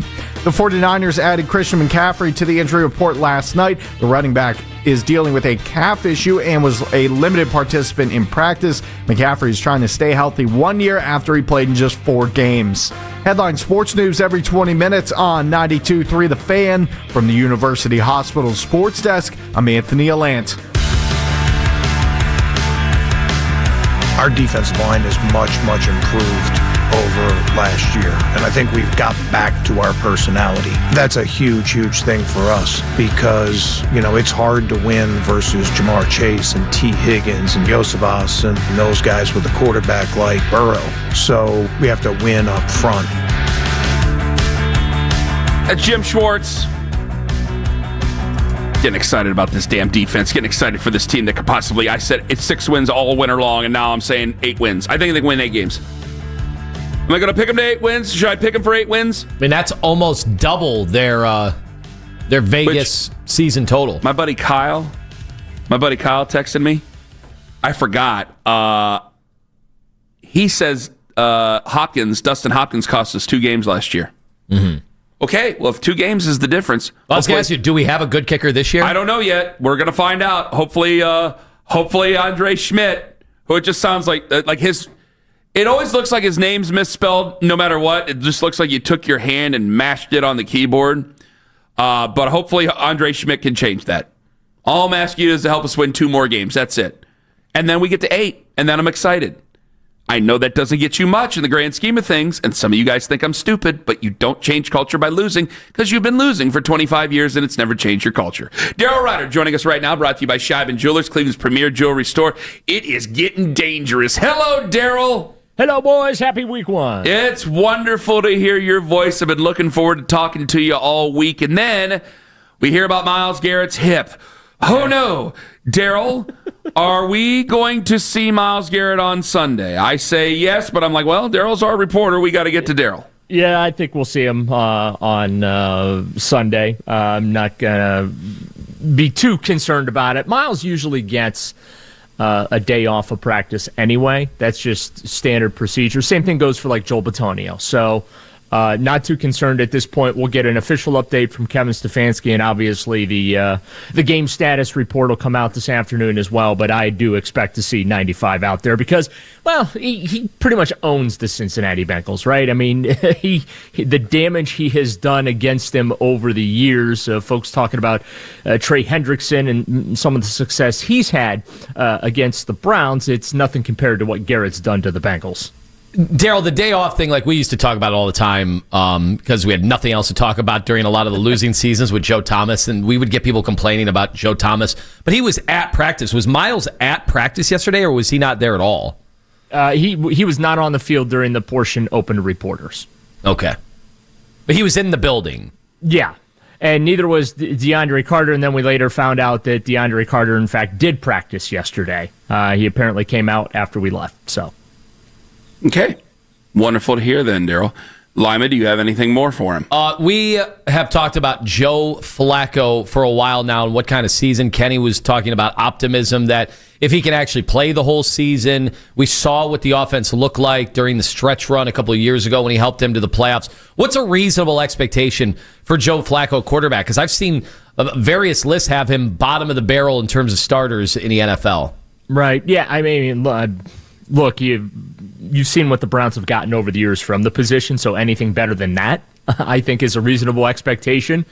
If he can throw for around 250 yards a game, stay healthy, more touchdowns than interceptions, I think that's a reasonable expectation of him. He's going to throw the football. You could make an argument this is somewhat his last hurrah at 40 years old, really his last chance to be a starter. And so, that's all I'm looking for. He had mentioned earlier this year that he's not looking to rekindle anything from 2023. I know a lot of fans are hoping that magic returns. That was a very fun 5 weeks to watch the Browns offensively. It's part of the reason David Njoku just absolutely loves Joe Flacco. And Njoku is hoping that Joe's going to continue getting him the football like he did in 2023. So I honestly, I don't know what to expect. I know he's looked good during training camp, looked good there for that little spell he got in the preseason. The returns are great from within the building as far as what they think, see, and feel about Joe. So we'll see if he can, keep this team competitive early in the season and actually stay on the field because, as you know, those rookie quarterbacks are looming in the shadows. Daryl, I took shrooms once as a young man, and it didn't do anything for me. So I wondered if they were really shrooms, and I wouldn't do it again the next night to see if they would do anything for me. And there are people today who are saying that I may be on shrooms because I have said that I'm going from 6 wins to 8 wins for the Cleveland Browns. I talked to Bernie yesterday. I'm getting excited. Okay. I'm getting that stealing feeling again. Daryl, your thoughts on me wondering if we can get to 8 wins? I don't think it's completely unreasonable. Oh, hell yeah. Hell, get the music. Owen, damn it. Things have changed. I don't know that we can. 8 wins. I don't think it's unreasonable. I'm not predicting 8 wins, but it's not unreasonable. Look, sports are funny. I'm picking them to beat the Bengals on Sunday. Then they go to Baltimore, and I got to think that Kevin Stefanski's going to get them fired up because they're going to do their, hey, we stole your football team and won a couple of Super Bowls and drafted a bunch of Hall of Famers celebration in front of the Browns. So, maybe they go to Baltimore and steal one and come home 2-0 for the Packers. And then who knows what happens from there. Woo! Let's go, Daryl! We've got to be the only place in the country actually picking the Browns to win this game. Well, Daryl just said they're starting 2-0. You think I give a damn about anybody else's opinion other than yours and Daryl's and Owen's? We just replay the shows from last year's opening week, the year before that. I think Ken had everybody guaranteed during the 0-16 year they were going to win. No, that wasn't it. I didn't think they'd beat Philly. That was the 4-0 preseason. That was the 1-15 season. The 1-15 season, I remember I told you I got shouted at by Nathan and Matt Wilhelm because I said they were going to be a 3-win team. And they screamed at me. It was a browbeating. It was like Al Pacino in Heat. It was ridiculous. And Matt Wilhelm yelled at you too? Yeah, he did, buddy boy. Now, I like Matt. Matt and I are buddies, but I'll tell you, it was like, whoa, guys. He's like, where do you find only 3 wins on this schedule? And Nathan, it was like an interrogation with Nathan, who will be on the show coming up at 9:01 this morning. Either way, why is it crazy to think that we can beat the Bengals? Oh, it's not at home. It's not crazy. Joe Burrow has problems and sees ghosts against the Cleveland Browns. It's not crazy, but you guys are acting like the Browns should be favored in the game. I didn't say they should be favored in the game. They're 5.5-point dogs at home, and I think the second biggest home dogs in the entire league. I think that they can beat them. Sure, it's the NFL. What outside of it's just the NFL? Those are just bet odds to make sure that the money's even. I don't know where you're coming from saying that the odds are some sort of an indicator. Why are the odds an indicator? Do you remember what happened? What was the spread? I want to ask you what the spread was the year that they had a bunch of COVID guys and the coach had COVID and we had to go play Pittsburgh in the playoffs. What was the spread then? Like 90? Who ended up winning that game? Yeah. Cram it. I'm Team Ken on this one. But that was Kiss washed, my ass. That was washed Big Ben. This is Joe Burrow coming off an incredible season and he's healthy. Okay, fine. Just they can win. Of course they can win. Fart noises. Of course they can win. It's the NFL. We saw last night Dallas almost beat the defending champs. That's the league. They were 8-point underdogs. Of course that's true. I want to hear. I heard Ken make the case earlier. Joe, why are you so confident? Well, the reason I'm confident they're going to win this game is the Bengals always struggle out of the gate. Number one. Number two, Cincinnati's defense. They have one defensive player. It's Trey Hendrickson and then 10 other dudes. Now, that's not to say that they can't be better defensively than they were a year ago. It wouldn't be hard to do. Joe Flacco, reinvigorated, getting a last chance here to do a little something special. The chemistry with David Njoku, the fact that the Browns are going back to their bread and butter with their blocking schemes and the offense with Kevin Stefanski. So I just think that if there was an opportunity for the Browns to start 1-0. This might be one of the better ones they've had since 1999. Oh yeah, by the way, the Browns they beat the Bengals somewhat with regularity. Within the division, the Bengals are the one team that the Browns can play with and compete with and beat on a regular basis. They didn't do so well last year, and I understand that, but Denzel Ward plays well against the Bengals historically. Really, my only concerns going into this game for the Browns, can they get through the thing healthy, number one, and then number two, depth in the secondary, right? I mean, we heard Jim Schwartz say it yesterday. Secondary's got to make plays for them on Sunday. With T. Higgins and Jamar Chase and Yosevich and that, but if the Browns secondary can make some plays, I think the chances of the Browns coming out 1-0 are really, really good. Can we mark this as a net win for Andrew Berry with the Amari Cooper pick up and then release? Absolutely. Yeah. All right. It was a net win even when they moved on from him. You gave up a 5th-round pick for him.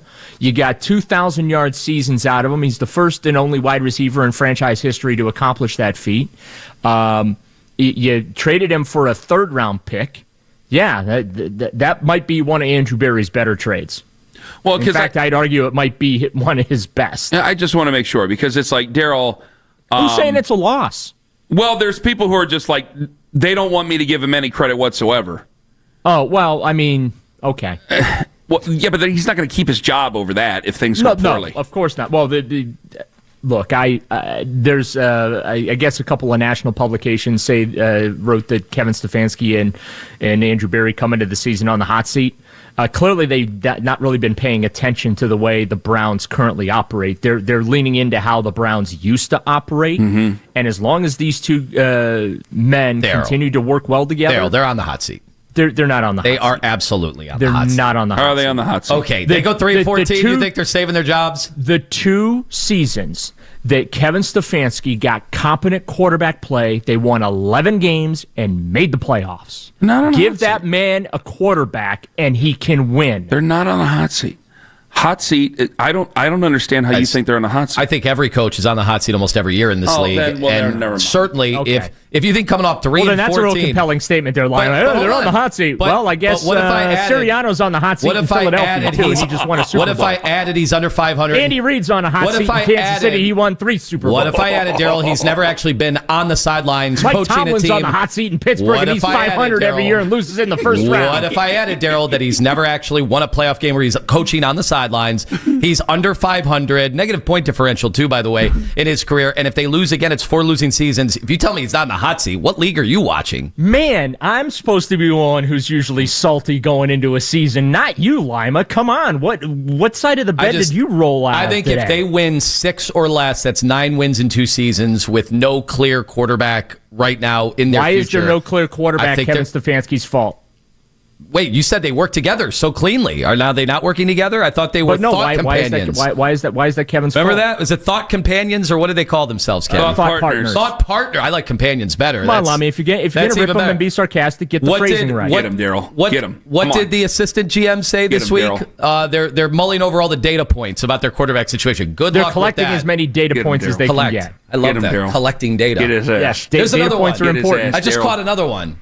Get his ass. What do they do when they collect them? You got him on the ropes, Daryl. Get him. Do they eat them? Come on, Daryl. Do they so spit negative them back this out? morning. What do they do? I woke up in a great mood, and this is what I got to deal with, Ken. No, because you know what? There's something about week 1 that he just always wants to pick a fight with you here. Because you said that everybody's on the hot seat. That's not. I agree with Daryl. That's nothing to say. That's not great analysis. Everybody's on the hot seat. What's the Browns' record in week 1? It's terrible. Every year, Ken's excited about week 1, like last year. What happened week 1 against Dallas last year? You weren't excited last week? You weren't excited last year? No, I think you weren't excited last year. I think I probably picked him to win last year, and I'm learning. You guys aren't learning. Oh, excuse me? It really takes a lot of smarts to go against the Browns, doesn't it? It really takes a lot of guts. You really hung them out there, huh? Tough talking tone. You guys are acting like they should be favored. You're like, no one said they should be favored. I don't see a world where they could lose. No one said they should be favored. We said they could win the game. That's all we're saying. You're just sitting there acting like they have How many guarantees have we heard on this station this week? Why don't they just go pack their boxes right now? You went after Nick Wilson. You went after Nick Wilson. Where's your guarantee? Stick it out. Where's your chest? Because I thought he actually guaranteed the damn thing. Now, hold on here. I thought he actually guaranteed the damn thing. I didn't realize that his producer didn't cut the thing right, and it led to a great big fight between the two shows, which we were able to all pan out. 2 months ago, Kent said 4 wins. Then yesterday it was 6. I didn't say 4 now wins. It's 8. By the end of the show, it's going to be 20. No. I said 6 wins after the Super Bowl. Say it with your chest. All the way to Guarantee now. it, and Kenny. I'm thinking about 8 wins.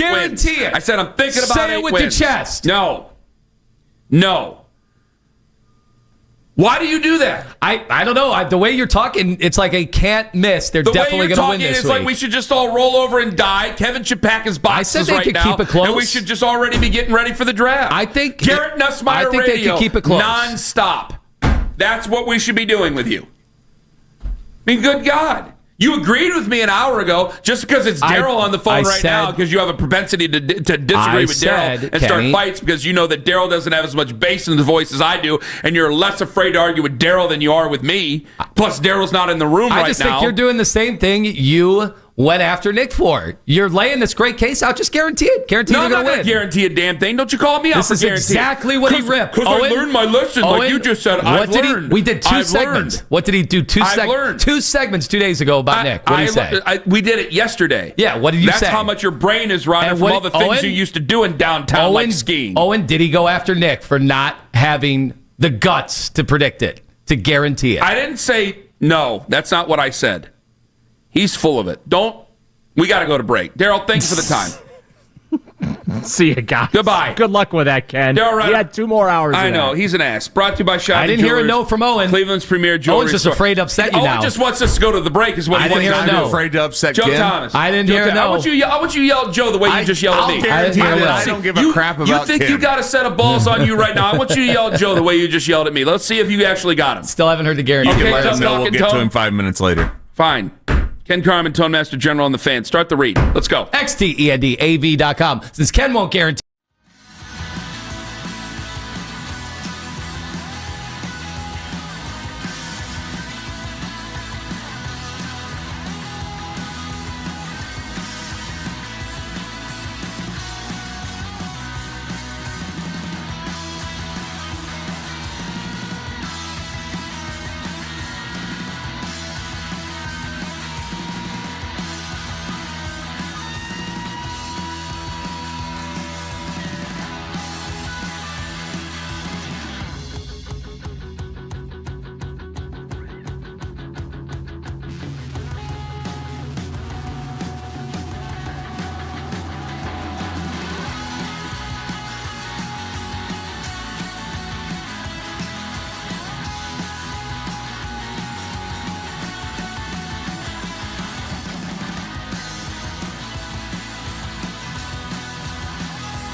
Opening week of the NFL season continues tonight from Brazil. It'll be the Kansas City Chiefs taking on the LA Chargers. Chiefs will be without rookie receiver Jalen Royals.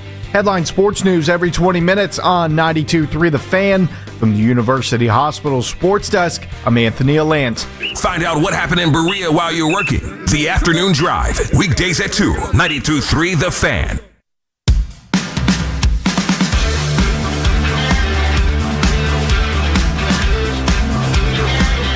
Hell yeah, the Browns play the Bengals on Sunday, and hell yeah, you know what? I think I'm going with 8 wins now. I think it's going to be 12 wins by the end of the show. The way you're talking. Well, you know, it does tend to. There is an ego play too, where you're just being horrible about everything. So now I'm going to be even more positive and double down on certain things. I know. We get this, Ken, every year right before the opener. I love it. It's like clockwork. Well, we also get this Lima every year right before the opener. I mean, it was this time last year, you and Daryl got in a knockdown drag out. Let's get to Joe Thomas, who joins us right now on the Fan Hotline. The great, the Hall of Famer, the Browns analyst, the Browns legend. He joins us right now on the Fan Hotline. Daryl, excuse me, we just had Daryl on. Joe, I got to start it with something different here. Where do you get off showing up on that idiot's podcast? His Friday morning on a day where we're feeling so happy and positive about the Brownies winning 8+ games and smashing the Cincinnati Bengals this weekend. You come at me with that to start? Joe's connection is messed up. In my back. Okay, hold on. I want to make sure. Let's call Joe again to make sure we got a good connection here, because now I felt bad because I showed up on Johnny's podcast. I know. Johnny's making the rounds and getting all sorts of publicity. Yeah. As if the Browns did him dirty. No, they didn't do him dirty. All right, here we go. Let's get Joe back. Hello, Joe. We have you. We got me now. Yeah. Okay. Your treasonous actions knocked me off the phone line. Well, I'm the one who's treasonous here. I got this moron, this idiot. What are you doing acting on Stupid's podcast? What are we doing here? You know, it's interesting. I did that podcast, and then 2 days later, he must have done the latest podcast where he was blaming the Browns for his thing. And I'm like, no, why did you do that? Now I'm going to look like a real idiot for going on your show. But two things I'll say about Johnny. One, I think he's a good person.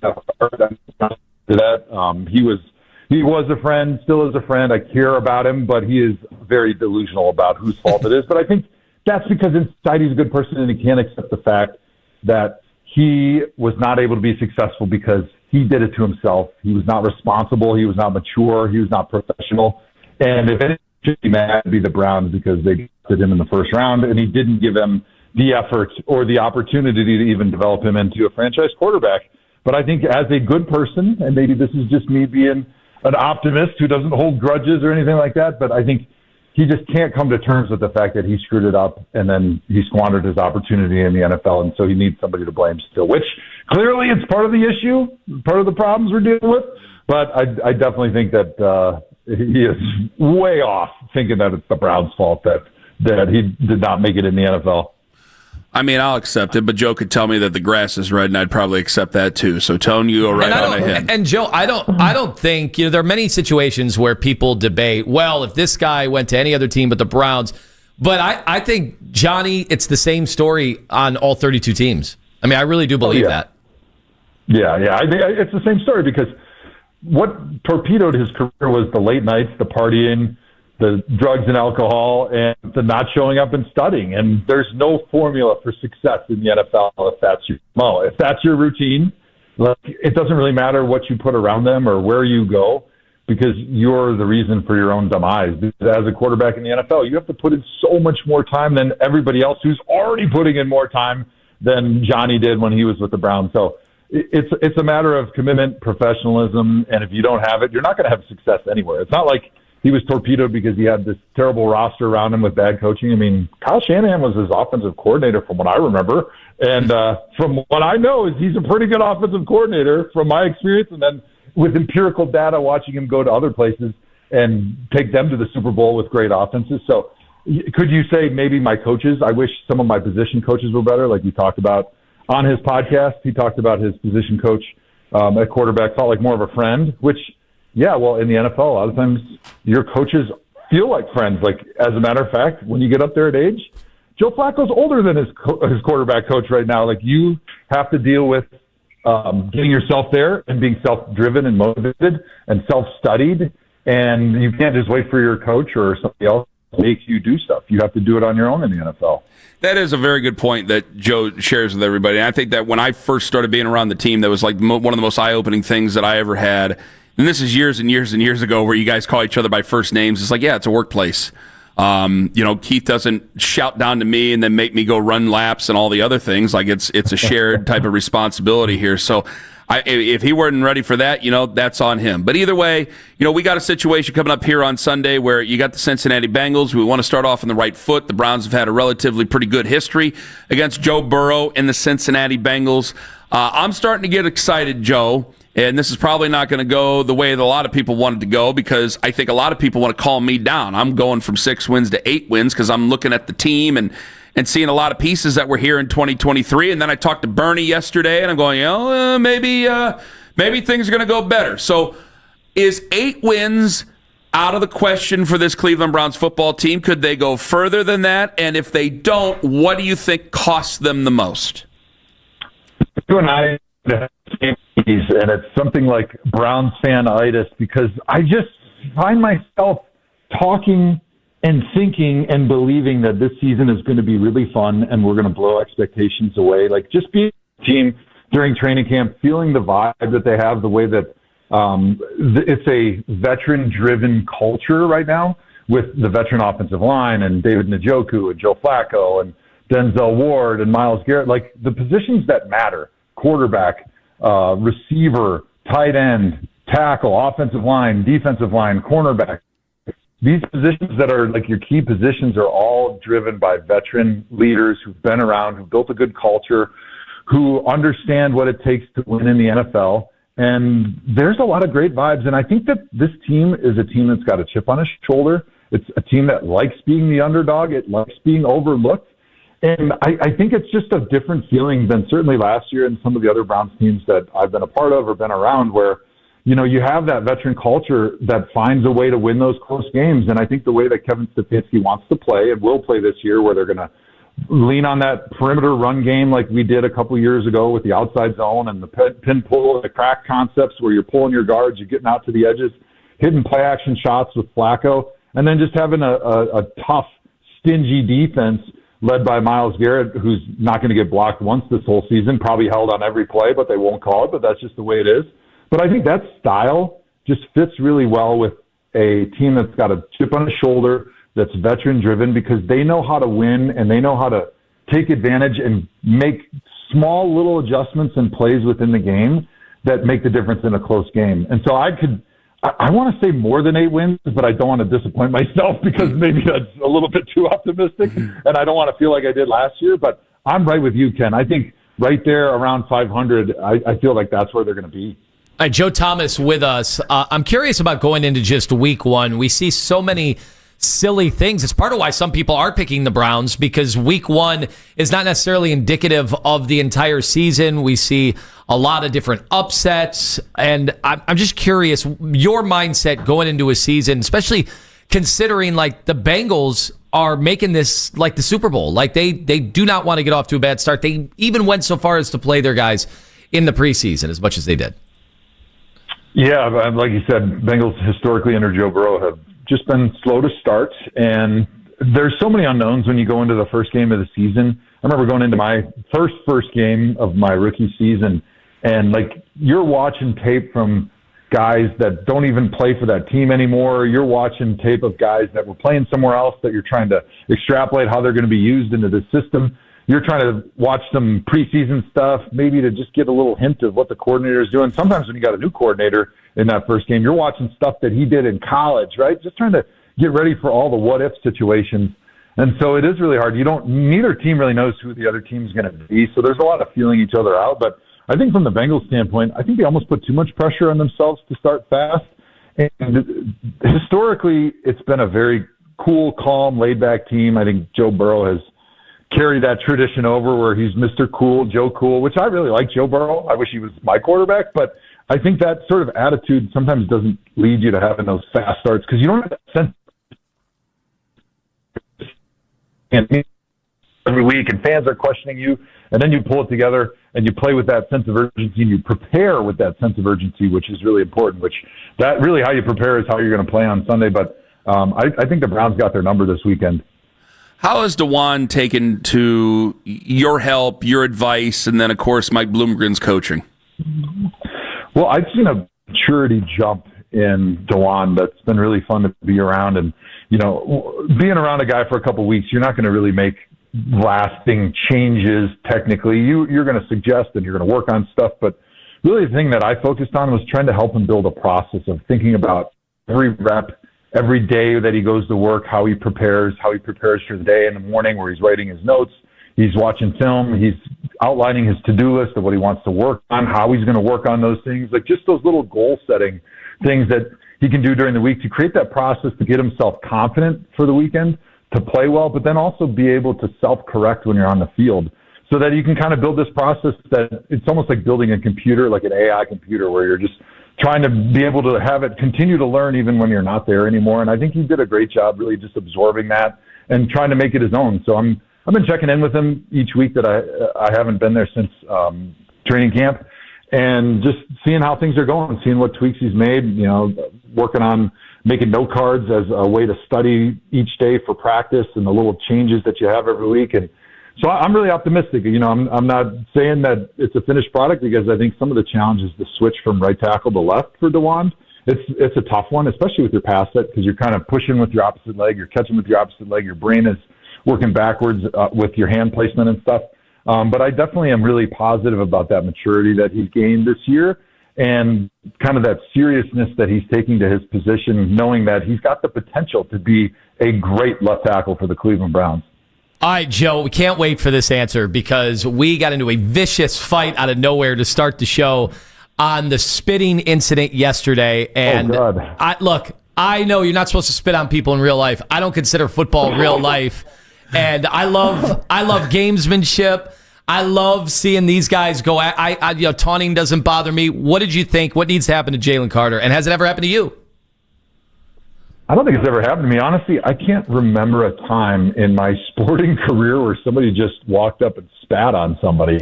I mean, how disgusting. Like, I'm not a guy that gets easily freaked out. I mean, I've been gutting deer since I was like 14. So, I don't get squeamish by stuff, but just what a disgusting act. I don't think there's really any place for it. I think the NFL does go a little overboard sometimes on their celebration penalties and the no fun league stuff. They've gotten better.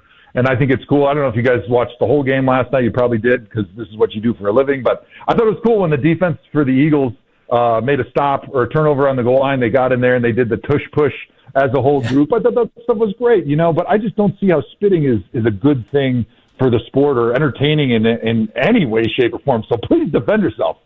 So if anybody spit on you, it's fighting time. I don't know if I'd fight him. I'd probably be more like Dak because I guess I'm always the cool, calm guy that's on the field going, you know, if I fight you, that's not going to help me from this moment forward. It's probably better if I do nothing and just let the guy get kicked out and the NFL handle it. You know, if that happened on the street, maybe we're having a different conversation though. But I think so cerebral in that moment, you're probably so surprised. I mean, it almost looked like Dak was like, what the heck was that? Like before the even first play of the game. Well, there were people claiming that he spit first, which there's a video that shows, but I don't think he spits at they're Jaylen not close Carter. to each other. They're actually further away from another view. You take that back also, then.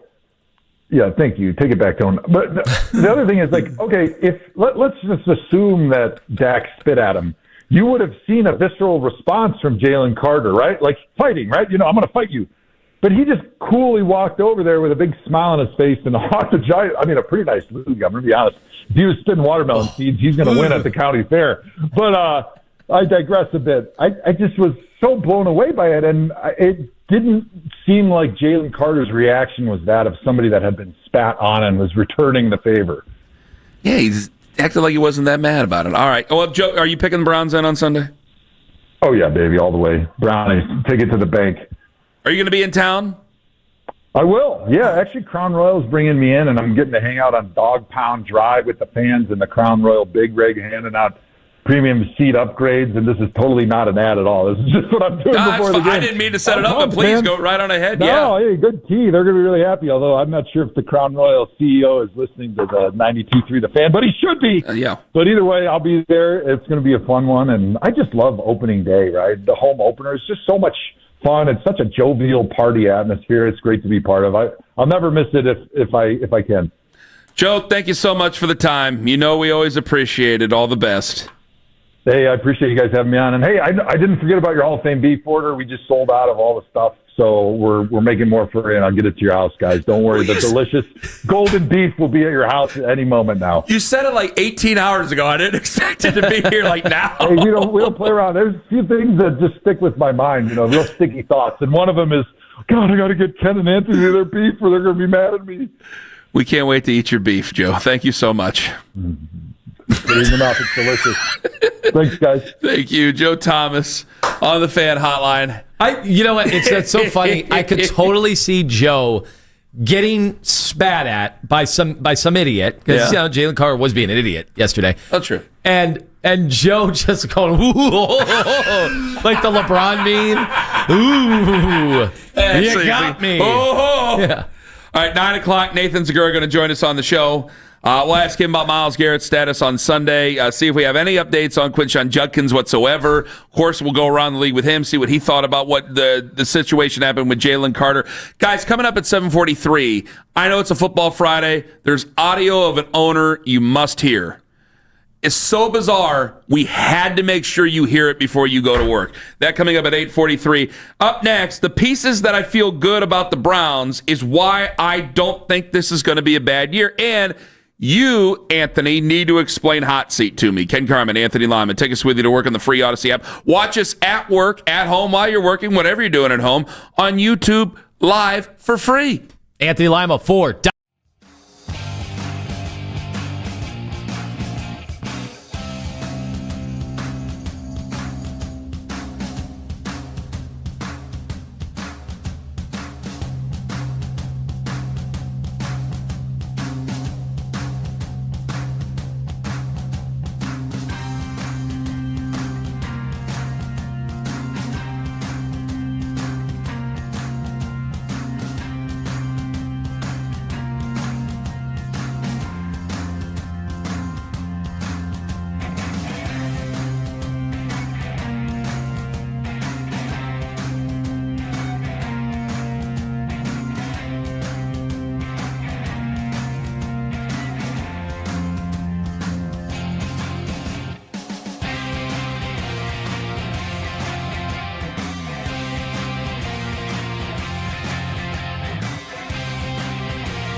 $5 on service, brakes, steering, suspension, exhaust, oil changes, and more. Visit econrads.com or see store for details. Be road ready. The Browns are 5-3 against Joe Burrow. Here comes Garrett. He takes down Joe Burrow. Browns-Bengals, Sunday at 1 p.m. This is the radio home of the Cleveland Browns. 92.3 The Fan.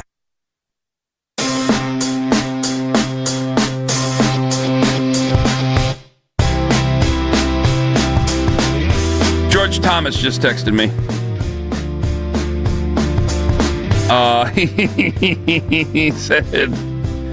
He said 8-9. Academic Journal, yeah. Okay. The second highest one was there was a couple of 3 wins in there, and then George, he would say he's a realist. I would say you kind of go more towards the cynical, but apples and oranges. And George had predicted 8-9. I was like, guys, 8-9, and he goes, yeah, my son asked if I was high, and everybody's asking if I'm high, to the point I had to admit to shroom use earlier in my life. What do you think of that? I did like that. What, your shrooms or no, I said I've done them before? Your admission that it just, did it and it didn't really jive necessarily. It didn't work. And I'm always if you know amazed. where they come from, I just kind of thought, my buddies were terrible. We were all terrible to each other. And so I just figured they were like, oh, man, they didn't work. Do them. I'm like, no, because I know where these come from, and I think you're just trying to get me to stick those things in my mouth, and that's not going to happen. So, no, we're done. We're done. Yeah, it didn't really take. They did not really take. It's always bizarre, too, when, and of course, we do not condone any kind of recreational drug use. No. But do you ever meet... It depends what the score is in the third quarter. Well, I was going to ask you, do you ever meet people that do that at, a Browns game?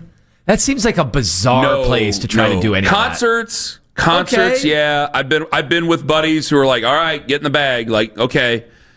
Before concerts, again, this is back before children, folks. It's 8:30. All my kids are at school now. I've been at concerts and stuff back in the day where they would do it, but not Browns games. I mean, honestly, a little bit of dope, but nothing like.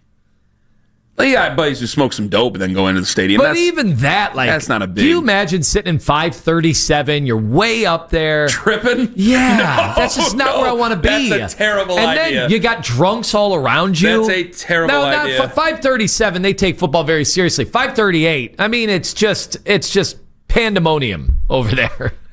Anything goes. That's why they call it the cesspool. That's why I saw guys drinking. They passed around the juice. They said, drink the juice. Drink the juice. God. And they got all the peppers? Yes. Or whatever. And then the leftover juice, and the guy is just downing it. And that's third quarter Browns opener stuff. Yeah. And normally the sun, what's it supposed to be this Sunday? It's supposed to be 65. Okay, that is amazing. But it's supposed to be sunny. But there are so many openers where it feels like 90 hot in the sun. sun. It's going to be hot up there in 538. Hot as hell. In the cesspool. It'll be all right, but I just don't think that anybody should take some blotter acid and then head on up to the 537. I think it's a bad idea, personally. 216-474-0092. So can you just explain to me hot seat? Yeah, so You're hot Daryl seat. jumped all over me. I'm going, I don't know about hot seat. You guys ganged up on me. Yeah, we did. About saying it on the hot seat, because Daryl's like, people who are saying hot seat. It felt like you said it and then you immediately erased it. No. And I really believe. My first thing is, we always say, and I think owners are always giving the vote of confidence, and we feel good about our team this year. But that's always easy to say at the beginning of the year. And all I'm saying is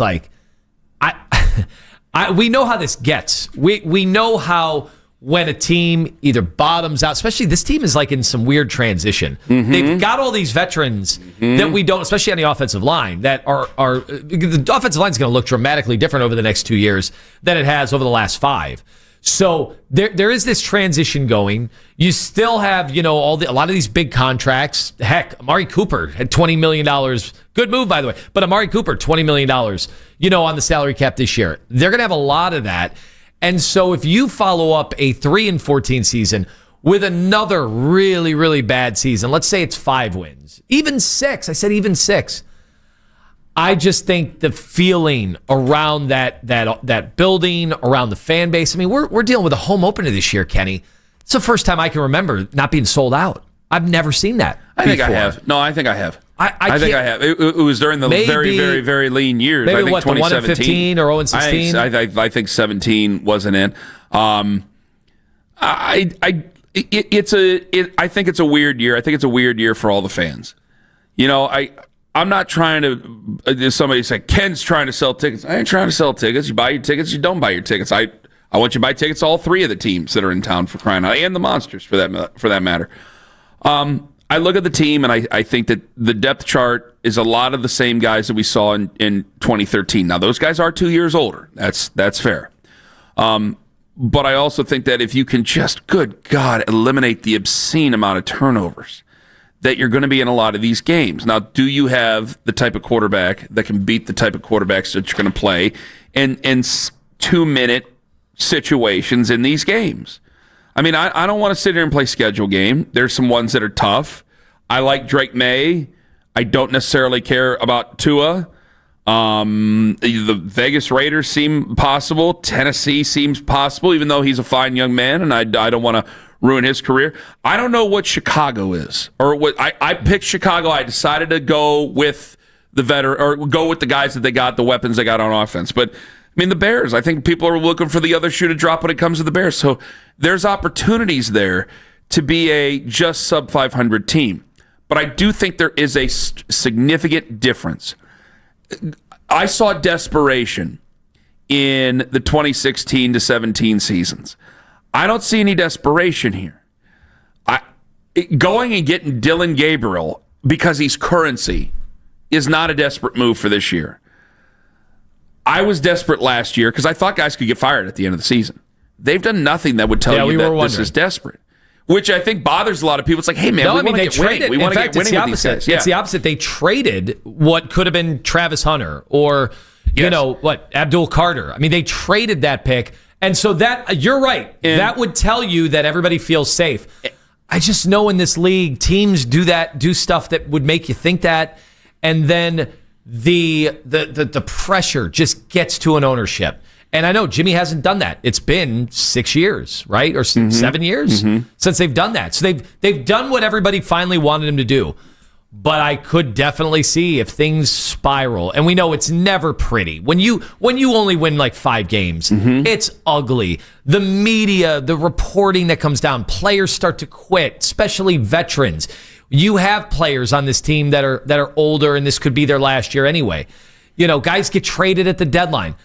You just know the feeling is a lot worse than the record looks. But I also do feel, and if you say a lot of things about the Haslams, and I know a lot of people do, and not a lot of them are great things, but one of the things they have tried to do is learn from some of the ugly early mistakes that they've made, almost to a fault. Paul DeBedesta is still here. Obviously, a lot of people know I'm not the most trusting of Paul DeBedesta when it comes to football matters, because I just think we only see him when things are good. And those times are few and far between. But like when they went into 2018 with Hugh Jackson, I think everybody and their brother knew that Hugh Jackson was on a hot seat. It felt like he was on a hot seat. And then they fired him halfway through the year. You had John in, you fired him halfway through the year, and then you end up getting the wrong coach for your quarterback. And I think the Browns, I think the Haslams would look at this and go, hey, I don't know what it's going to be this year. It has to be complete disaster, fist fight, locker room, loss after loss after loss for us to get rid of Kevin Stefanski during the season. Jadeveon Clowneys at the end? Yes, it has to be a Jadeveon Clowney situation every single week in the locker room.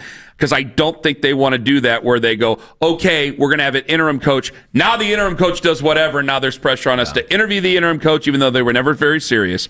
Or 2, make a terrible mistake where they hire the wrong guy to lead this football team with possibly quarterback X that's coming out of the draft. They'll wait until the end of the season. If they can get to 6, 7, 8 wins, I think Kevin's going to be safe. If they get to 4 wins, depending on who's coming out, depending on who's good, depending on where they're at in the draft, yeah, they'll probably still make that move and they'll start anew with somebody else. But I do not believe, I know to some degree, like you said, everybody starts on a hot seat. Yeah, but I don't believe it's a classic hot seat. It's like, you better win, or by the end of September, that's it. Like, no, I don't think so whatsoever. I think that Kevin will be at least safe until the very final game of the season, and then we'll find out. 216-474-0092. Nathan Zagura going to join us 9:01 this morning. Guys, I know it's a football Friday. There's some audio from an owner that you guys have to hear. It's that bizarre. Ken Carman, Anthony Lima. You hear it coming up in 5 minutes on The Fan. Anthony Lima for Mentality Health. If you are feeling like you lost that edge, maybe the energy, the focus, you're lacking clarity, but you know what can truly help you? That would be testosterone replacement therapy. And nobody does it better than the incredible experts at Mentality Health, because unlike those online-only services, well, Mentality offering in-person consultation with board-certified physicians who've actually treated over 25,000 men, and so many right here in Northeast Ohio. Not to mention, if you're feeling tired all the time, it may be more than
and also 90 East at Freyas Avenue.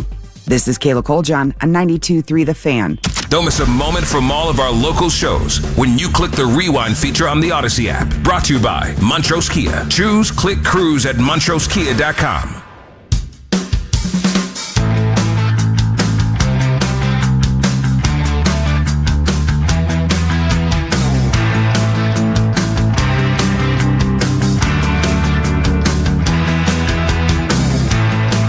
Kevin Kugler on the call for Sunday's game. You're in Buffalo on Saturday. Oh, yeah. St. Francis. And the Bulls. Yeah, now I had a St. Francis game last year. Kent State fans, sorry. Not too happy with you. I heard you were rooting for St. Francis in that game. Yeah. Oh, yeah, but they pulled off the upset last year.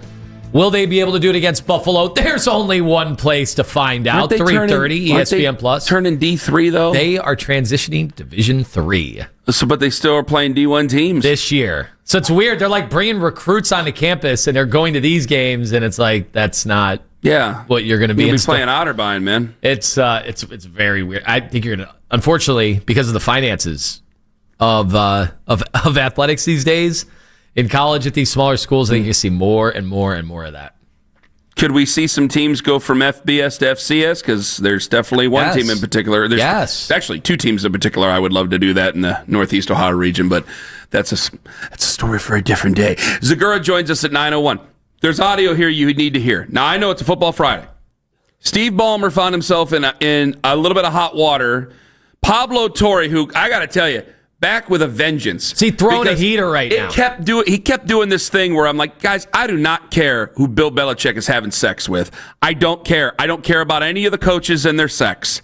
I could not tell you, and I could not believe during the summer, it's just Belichick this and Belichick that and 24-year-old girlfriend and 24-year-old girl. Like the stuff that I care about, hearing about, like Belichick banning the Patriots from coming to scout his players and then giving limited access to other NFL teams and go, no, that's a terrible idea. The only thing dumber is having balloons at your press conference after you lose 48-14.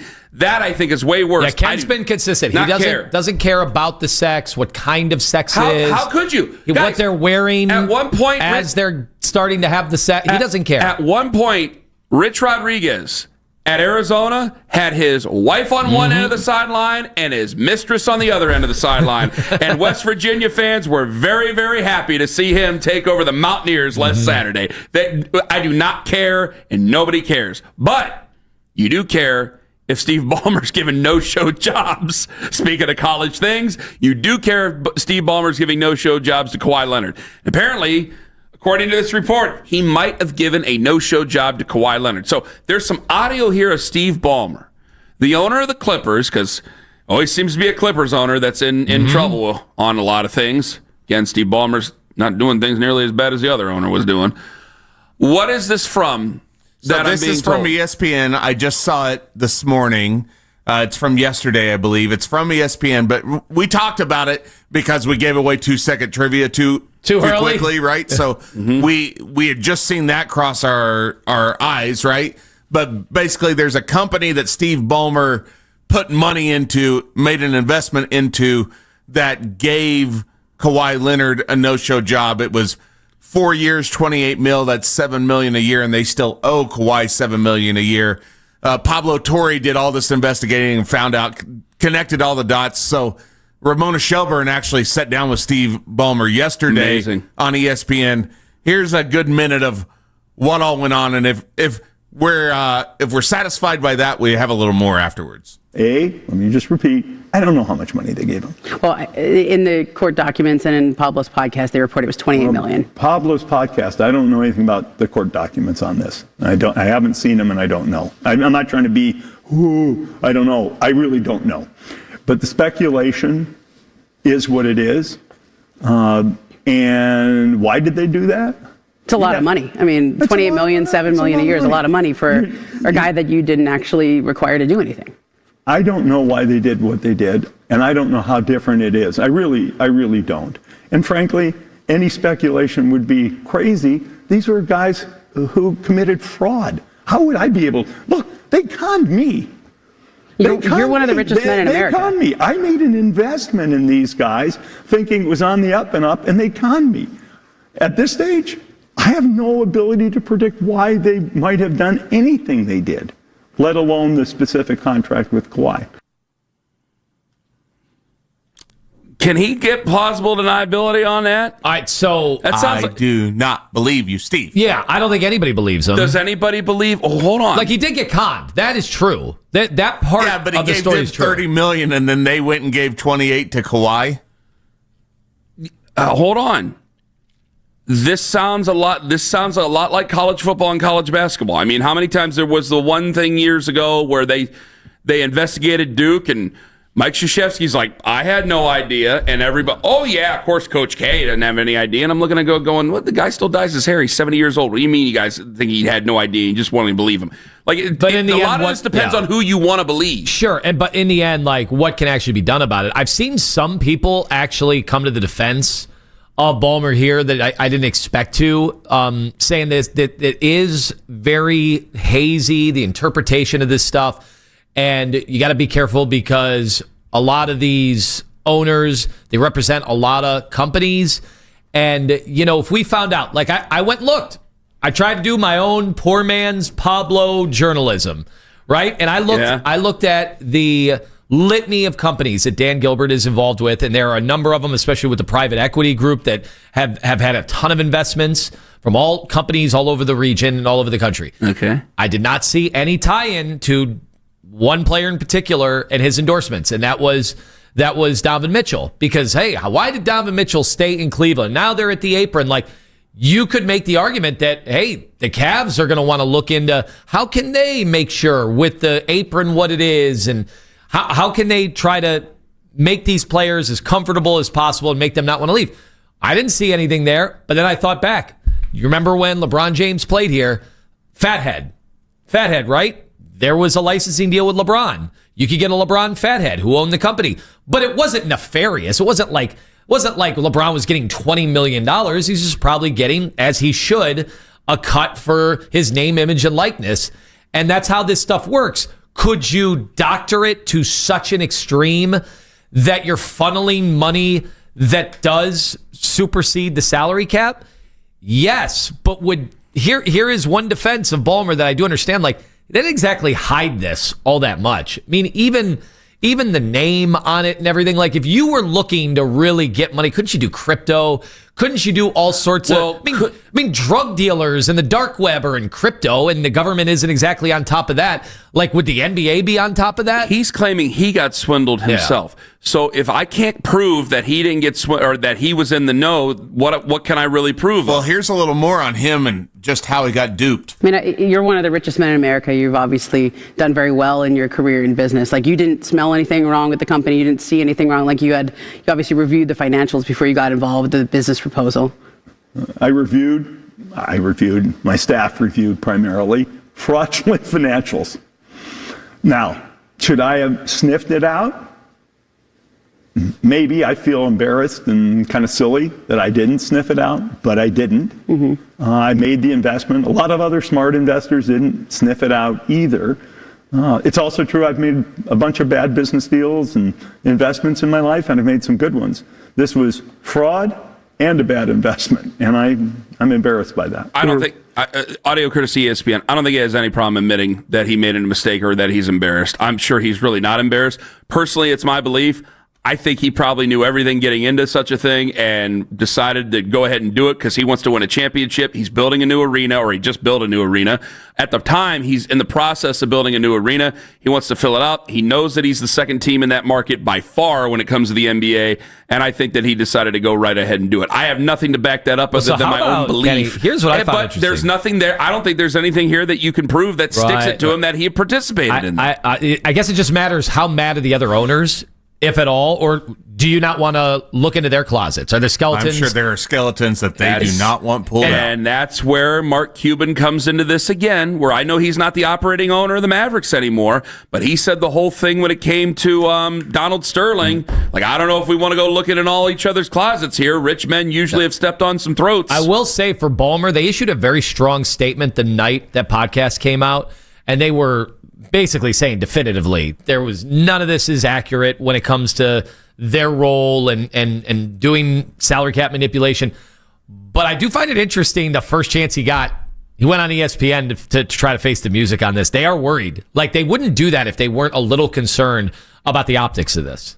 But at the same time, if you were a Clippers fan, your owners were really willing to go for it. The funny thing is, the Clipper fans, I think they're done with Kawhi. Like, they wouldn't mind if there was a way they could get some relief here in this situation. Even if it meant getting rid of Steve Ballmer? Well, no, they don't want to do that. There you go. Nathan Zegura going to join us at 9:01. Coming in hot at 9:45, but Zegura coming up in 5 minutes. Where does Miles fit in for this game coming up on Sunday? Will he be able to go? I know we have the hip issue. Didn't participate in practice. Lima and I are still like, he's going to play. But we have to ask Nathan about that coming up at 9:01. Does he think I'm crazy about going from 6 wins to 8 wins, or does Nathan want me to go even higher? We'll ask Nathan. 9:01 on the Fan. KC Roofing, kcroof.com.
likely come out with an injury report sometime this afternoon. Opening week of the NFL season continues tonight in Brazil. It'll be the Kansas City Chiefs taking on the LA Chargers. Chiefs will be without rookie receiver Jaylen Royals. Headline sports news every 20 minutes on 92.3 The Fan. From the University Hospital Sports Desk, I'm Anthony Allant. You'll hear the latest from Browns practice as it happens. Basket and Phelps, weekdays at 10, 92.3 The Fan. Oh, Tone, I'm crestfallen.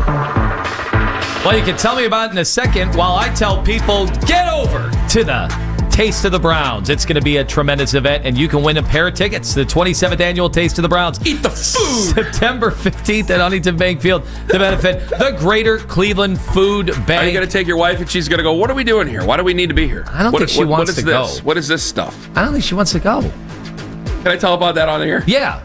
Absolutely. Okay, go ahead and do the giveaway first. All you have to do is enter the code word Cleveland by the end of the hour at 923thefan.com to get registered to win. Get tickets at greaterclevelandfoodbank.org. It's all from Sports Radio 92.3 The Fan. So as you guys heard, Joe's sending a little bit of beef to Lima and I, and I asked for Lima's address. I forgot it. And apparently Sarah doesn't know. Why do we need this? She's so confused. She's like, Joe, the football player? Why do we need this? What are we going to do with it? I'm like, it's food. It's sustenance. We're going to keep the kids alive. This is how I provide for my family. I rely on free meat. Does she think like from Hall of Famers? I want to think like this is why you get into radio. I want it in Hall her of Famers head and get their beef. Yeah. I want it in her head that Joe's walking around a giant eagle right now with his gold jacket on, and he's choosing different cuts of beef to put into the cart with some potato salad. Raise the ruler. My turn. Would you please come over?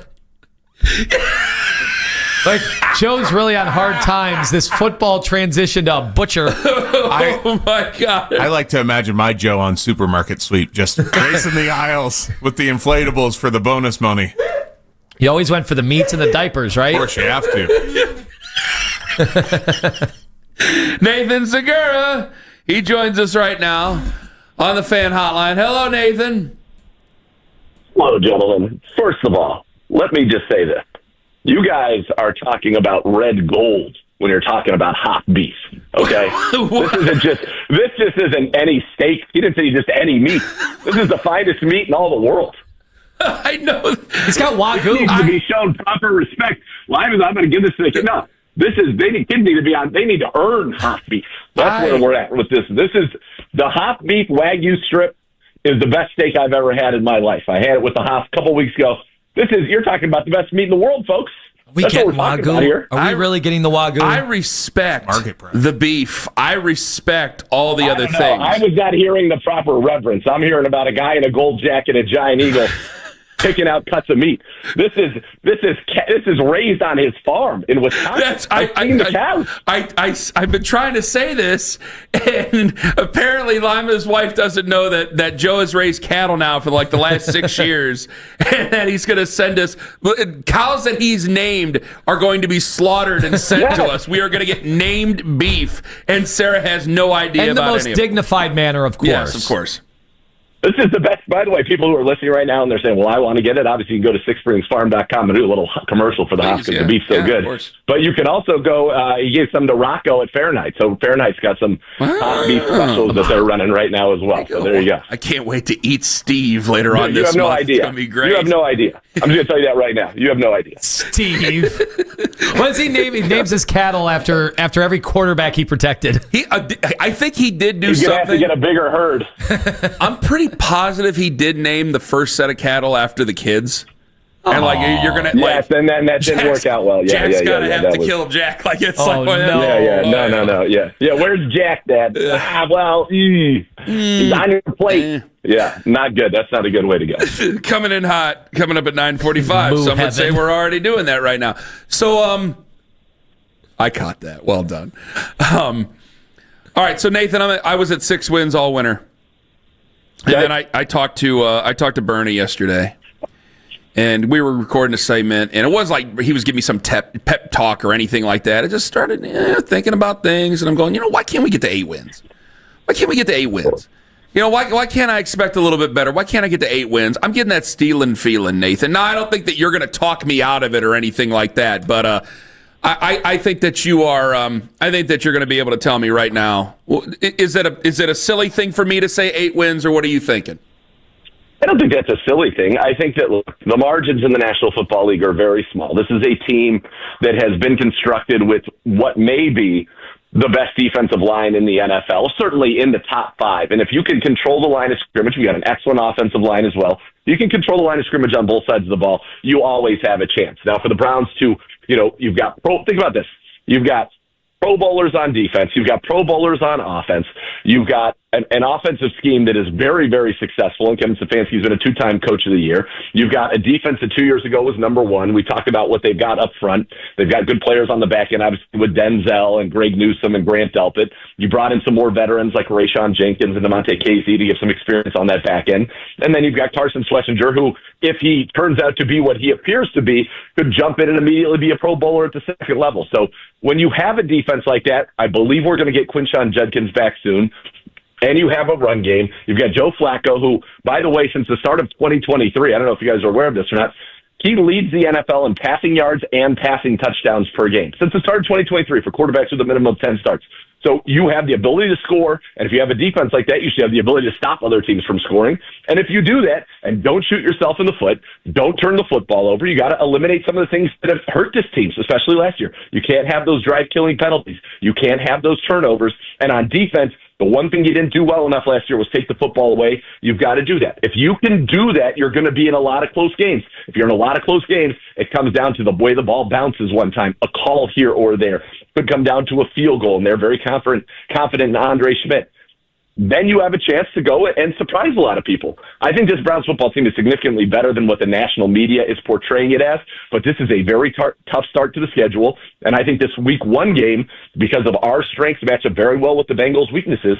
This is an important game to come out and establish who you're going to be in 2025. Yeah, Nathan, the case that, Ken made, you made, Joe Thomas had guaranteed it. A lot of it does hinge on this awesome matchup with that defensive line against their offensive line. And, Joe Burrow, let's be honest, he's the Joe Cool thing has maybe kind of hurt him early on in the season. I will say all the messaging from Cincinnati does seem to be that all they want to do is avoid the lackluster start. And it kind of sounds like if you can get to them early, they might start pressing. And then all of a sudden, the bad body language and between him, his talented wide receivers, no doubt, but our defensive backs have gotten in their head before.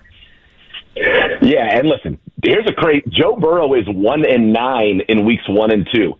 His head coach, Zach Taylor, is 1-11 in weeks 1 and 2. That is the worst record in weeks 1 and 2 any coach has ever had. So you're right, they did change it up. Joe Burrow usually doesn't play in the preseason. He played 5 drives. 4 of them ended in touchdowns. Jamar Chase doesn't play in the preseason. He played in the preseason this year and had 5 catches. So, yeah, they're trying to change it up and trying to see if that can get them off to a fast start. They're the only team in the history of the league that's gone 0-2 in the first 2 weeks, 3 straight years, which they've done the last 3, and finished with winning records. But 2 of those years, that cost them making the playoffs. So I'm with you. I think if you can make this game, they're going to get tight because those demons are clearly in the back of their mind. And quite frankly, as I said at the beginning, our strengths match up well with their weaknesses. Their weakness right now on offense, it's the offensive line. There are no weaknesses at the skill positions. Joe Burrow is as good as it gets. Jamar Chase just won the Triple Crown. T. Higgins led the NFL in touchdown receptions from week 11 on last year. He had 10 of them in 12 games total. Chase Brown averages over 100 total yards a game as a starter. They bring in Noah Fant to pair with Gesicki so they can go 12 personnel and have receivers and blockers, and they can be very dynamic. But this offensive line is a problem. They're starting a rookie at left guard in Dylan Fairchild. They're starting a journeyman at right guard in Lucas Patrick. And really, when you look at the Browns, the investment that's been made on the interior with Mason Graham, bringing in Malik Collins, the ability to line Myles Garrett up there, as we saw last year when he's doing the crossover dribbles before the sack, or a couple years ago, you've got the opportunity, I think, to really disrupt them. This game is going to be about knowing that Joe Burrow is going to get the ball out quickly. You have to tackle in space. That's going to be critically important here so that you can get them in 3rd and longs where he's got to hold the ball to get it past the sticks, and that's where I think our defensive line can take this game over. Has Jim Schwartz talked to his team at all about dialing it down a little bit on the celebrations. We already saw a taunting call last night. Now they're sending out videos, and Troy Vincent is telling everybody to dial it down. And I have a feeling that they're going to celebrate. We're going to have a taunting penalty, and I'm going to get really mad at the NFL. Not the Browns. I'm going to get really mad at the NFL. Listen, I thought what happened last night was absurd. You've been around this a long time, both of you guys. I've been around, obviously, I'm in the building and have been there for 13 years. What these guys click into to get their bodies, their minds, all of it to be able to go and play football, which is an inherently physical, violent, and aggressive game. If you're going to taunt a guy for flexing after he makes a big play, like, to me, that is completely absurd. Completely absurd. If people, he's disrespectful. These guys are all fine with it. I think they're all fine with taunting. If you were to poll the players that can we do taunts, they would say absolutely. I totally get removing violent gestures or lewd gestures, things that would be, offensive to little kids. But to flex and have that be 15 yards because Nolan Smith made a nice tackle for a loss is patently absurd. You have to tell them to dial it down. But one of the things that you're supposed to promote, right, that they talk about, Tom Brady was talking about this the other day, about what does he look for in a quarterback? As soon as they score a touchdown, he wants the quarterback going down there and celebrating with everybody on the team and celebrating. Celebrations, what's the difference between a celebration and a taunt per se? We don't know anymore, and I think that's a real problem. So, yes, you're going to dial it down. I think for Isaiah McGuire and talking to him specifically, he had no idea that what he did was going to draw a penalty. Now, he got to learn that in a preseason game, but those penalties are 15 yards, they extend drives, and they absolutely can change games. I think you got to relax on that if you're the league. I understand they like to do points of emphasis, and usually by week 3 it goes away, but to me, way too big of a deal is being made over something that really should be, if you don't want a person to taunt, and I'm just speaking from a team perspective, don't let them make the play. You make the play. You do the taunting. I thought last night was nuts. But yes, you're exactly right. It's something that's got to be talked about. It's going to be something that's clearly being over-scrutinized, overwatched, and over-enforced. And you have to be aware of what the rules are and how they're going to call the games. I think it's ridiculous. I think it's the greatest television product in the world. Emotion needs to be a part of it. These guys have earned the right for what they go through to go ahead. If they want to flex after attack, a flex. What are we talking about here, Ken? Couple of just a quick one because I think it's going to be a quick answer. Do you expect Miles to play on Sunday? Yes. Do I think Miles will play on Sunday? Yes. Absolutely. Okay. I just want to make sure we were on the record about that. Now, Miles is a guy who flexes. Miles is a defensive player. Miles has been in trouble before for an incident that happened on the field. However, when you look at Jaylen Carter and that incident that happened yesterday, what is, in your eyes, a possible punishment that fits what he had done? If you go back, and Browns fans would remember Marlon Humphrey spit on Jarvis Landry. That's right. I totally forgot about that. And he just got fined.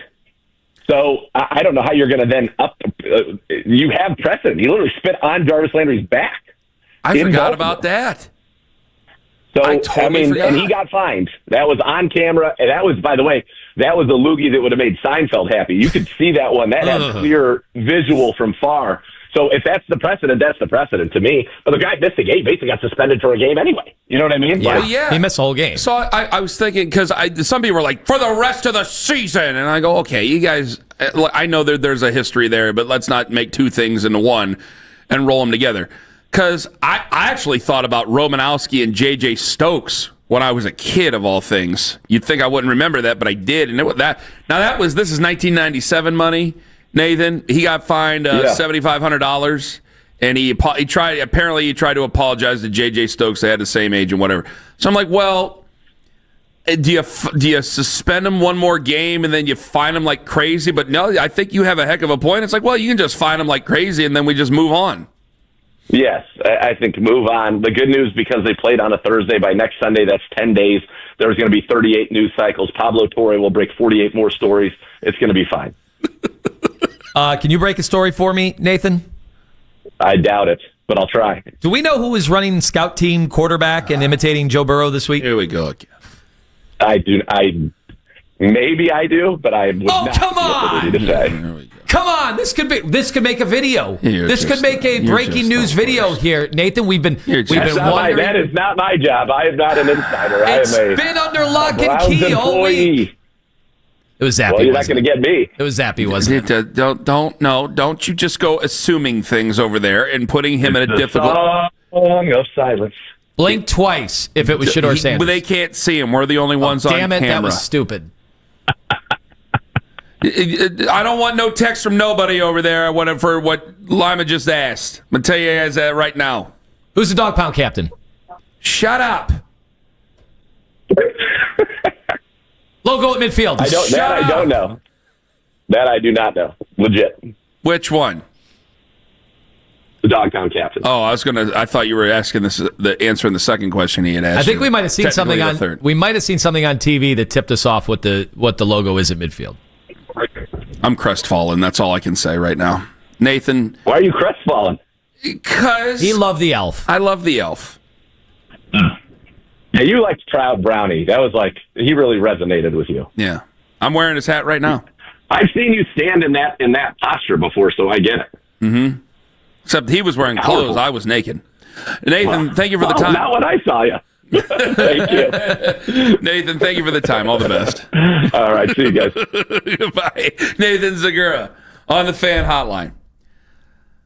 You would seize the opportunity. Would they? That coming up in 5 minutes. And I can't believe you had such an asinine opinion on Jaylen Carter today. Ken Carmen, Anthony Lima, take us with you to work on the free Odyssey app. And remember, coming in hot, 9:45 on the Fan. Anthony Lima for Diamonds Direct. What really makes a difference there at Diamonds Direct, corner Richmond and Cedar Road, is the place itself. Absolutely modern and stunning, clean, bright, everything sparkles. That's what you should expect when you walk into a professional outfit like Diamonds Direct. Their attention to detail, the whole experience.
youtube.com, subscribe at youtube.com/The Commercial Break, or check out the show wherever you listen to podcasts. We'll see you on the next commercial break, and best to you.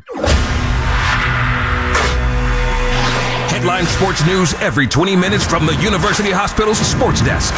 We are Sports Radio 92.3 The Fan.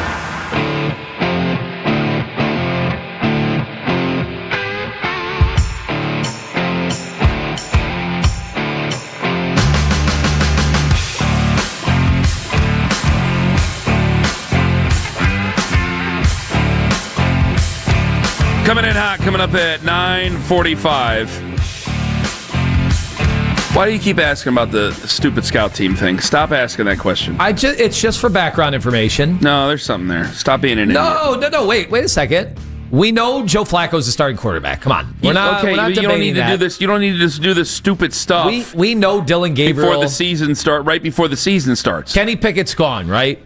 Kenny Pickett is gone. So he's in gone. Las Vegas. Yeah, he got traded. Yeah, Kenny Pickett's gone. So Dylan Gabriel's the backup. We know. Yeah, we do know that. Yeah. And then they brought in Bailey Zappi. So? I was just wondering who ran the scout team this week. I'm sure it was. Stop it. I'm not. I don't even need. Anthony, who do you think ran scout team this week? I thought. What, Anthony? What type of conspiracy theory do you want to espouse here on a Friday at 9:25 in the morning? He's going to get reps going up against a team. Who? I thought it would be. It's not. Not Shador. Go ahead, make your case. Make your case. Get everybody pissed off at you. Shador. I'll be Shador. I want the record to state I didn't ask about the guy, and then I'm also not the guy saying that maybe he didn't run the scout team. Go ahead, get every. I want to know. You wanted to do the segment. Forget what we're doing. You go ahead and do it. If the goal was to have the young guys have a chance to develop, how's Shador going to get better? That's all. Well, no one's going to answer your question. So why do you keep saying I'm asking questions when no one's going to answer your question? Wait, is this a secret in most NFL teams who runs the scout team? No, because why is it a secret here? See, these are the traps that you lay for me, and I don't want to do it, and Nathan doesn't want to do it either. I'm not going to have you lay some sort of a trap. One, I don't think that Nathan, even if he was out there, is privy to say who was running the scout team thing.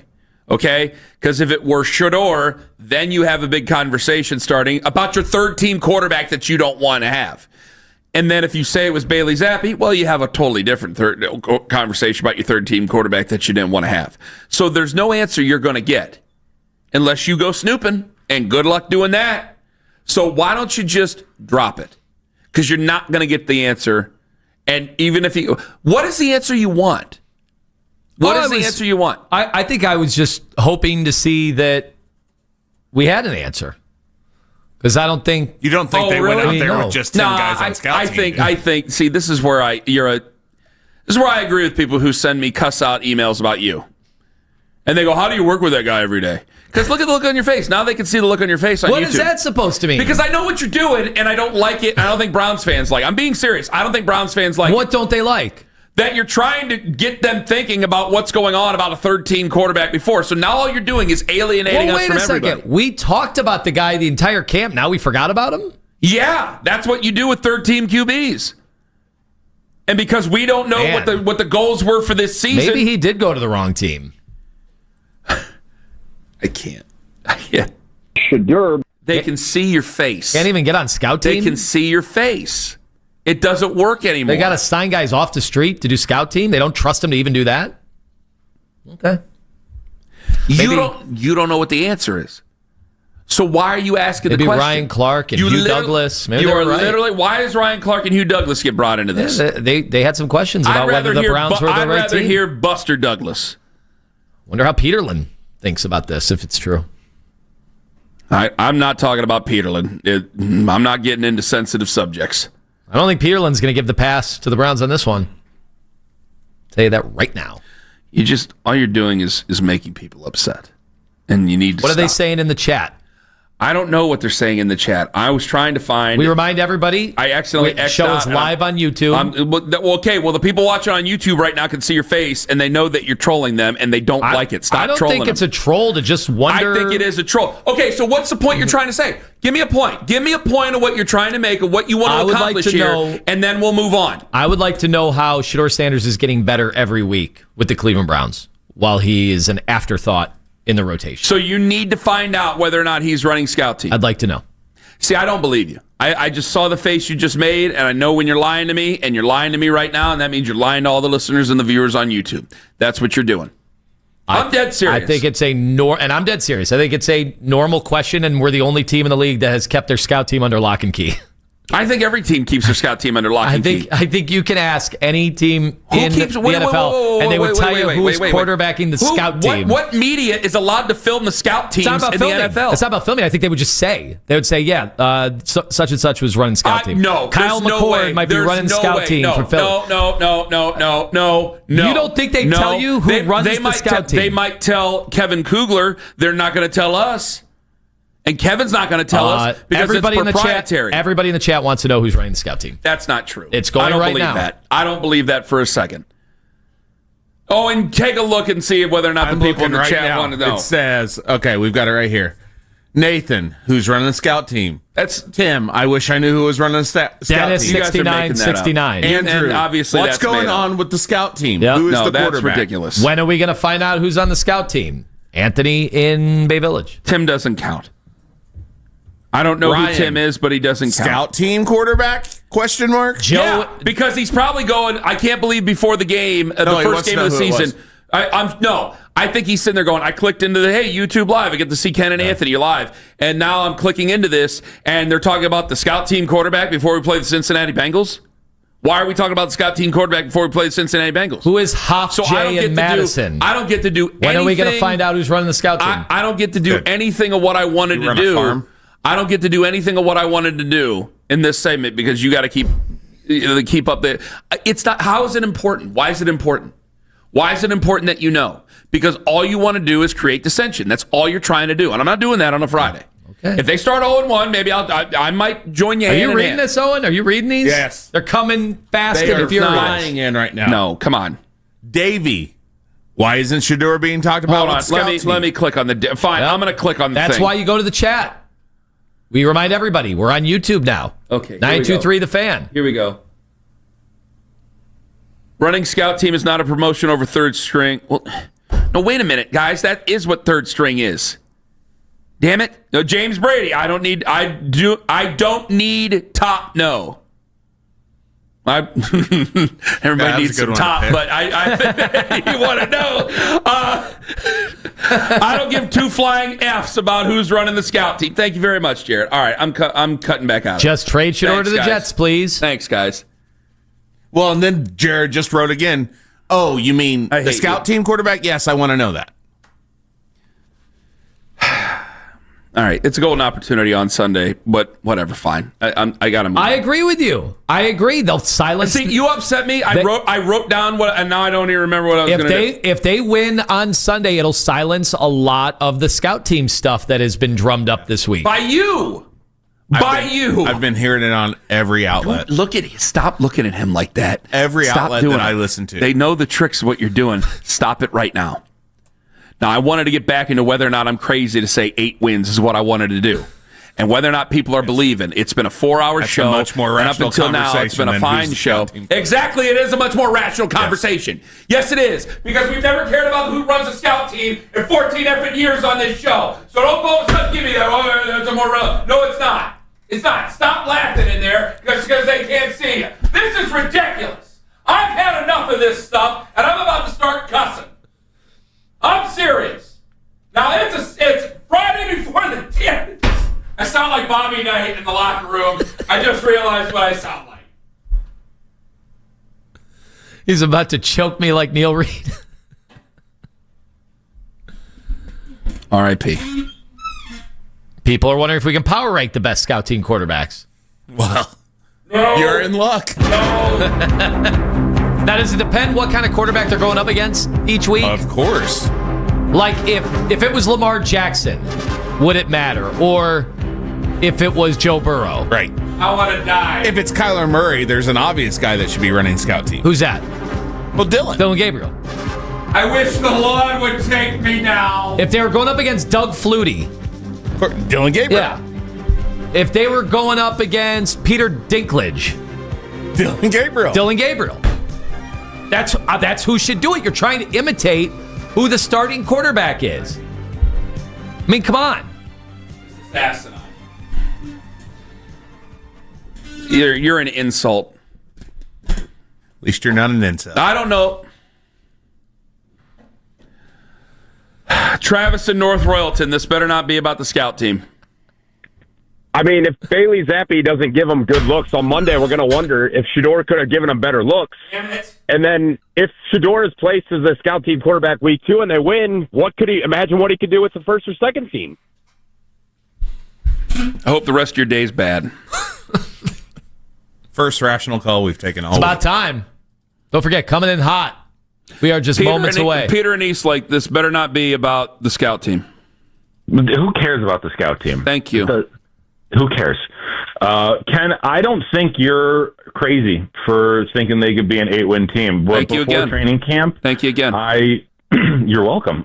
Before training camp, I thought that they were 4-win team. You know, I did play the schedule game. I didn't really see much.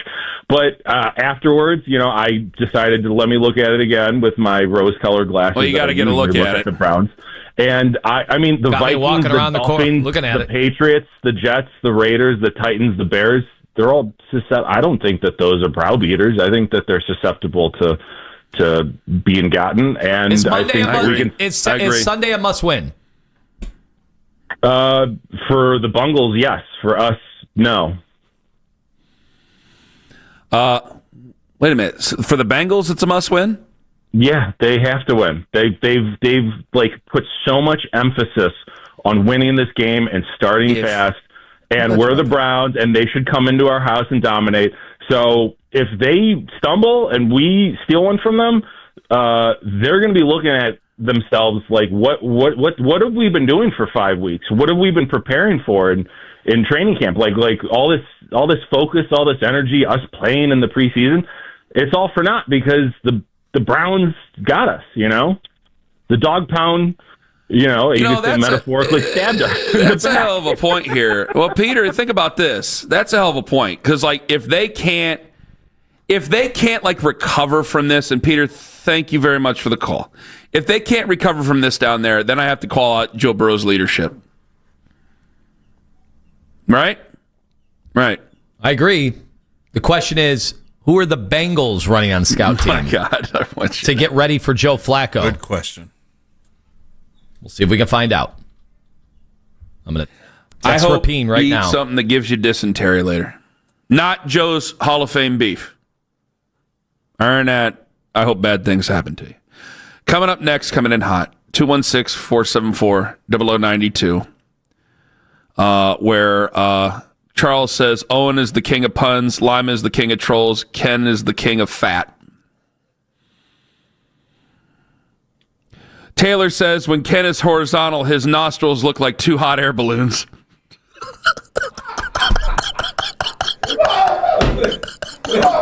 Wait a second. Is it true? Is it true? Coming in hot. Coming up next on the Fan. Friends, Ken Carmen here for Window Nation.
dermatologist-prescribed biologic in psoriasis. Visit Skyrizi.com or call 1-866-SKYRIZI to learn more.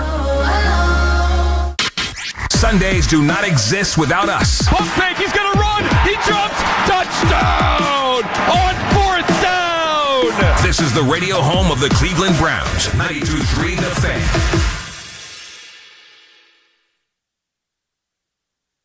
This is Coach Kevin Stefanski, and it's time for Coming In Hot.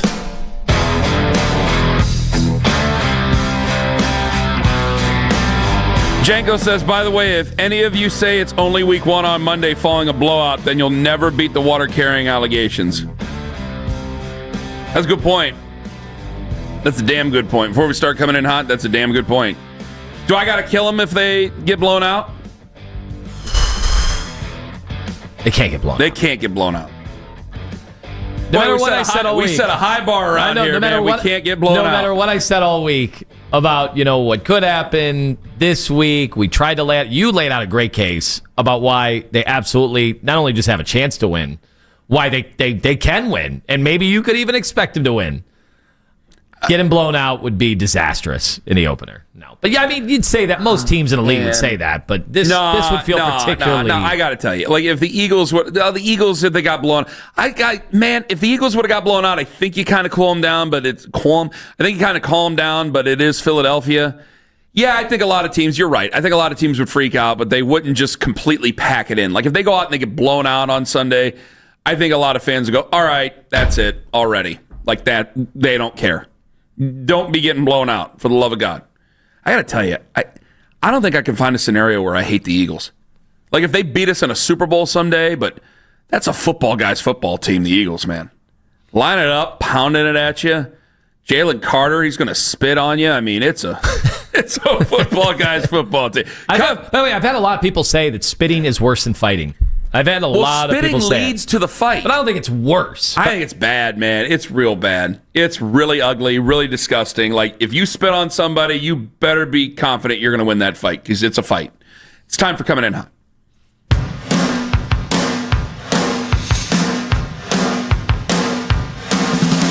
All right, Cleveland, it's time to get whatever you want off your chest. Cleveland, you're coming in hot. The phone lines are open now. You better get them going, because last week they started out great, and then they went straight to hell. Then they finished up pretty good.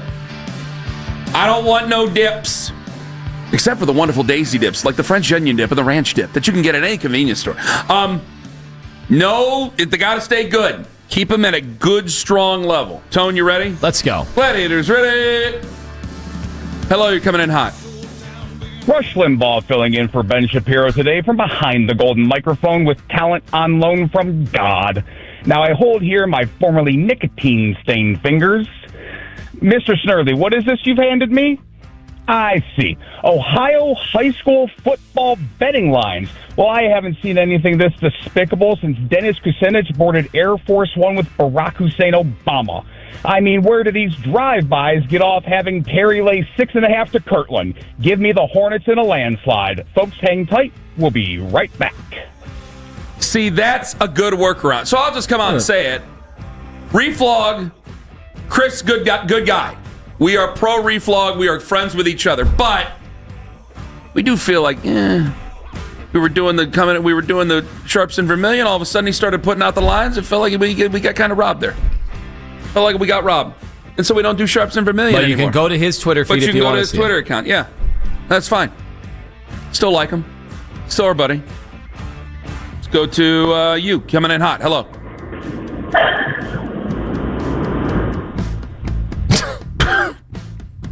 Well put. That person just fart in the microphone or die. Hello, you're coming in hot. Guys, I got the Brown Scout team roster. Just came across my desk. Here we go. It's Seth Green, Bill Gates, Tom Hanks, Oprah, the Clintons always. Oh, wait. What list is this? What list is this? Hold on a second. Easy. What list? Easy.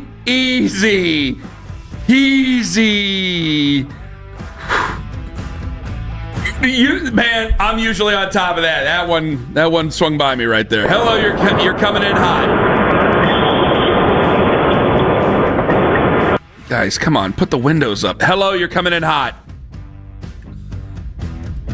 You're coming in hot. Hello. I think were they all trying to make the same gag? I think so. Hello, you're coming in hot. Hello, this is Alexi, your musical instrument dealer. In preseason, we saw two versions of Shedeur Sanders. The version where he is strong like bull, and the version where he runs like frightened horse. So now I wonder, this season, what will we see more? Bull Shedeur or horse Shedeur? Waka waka.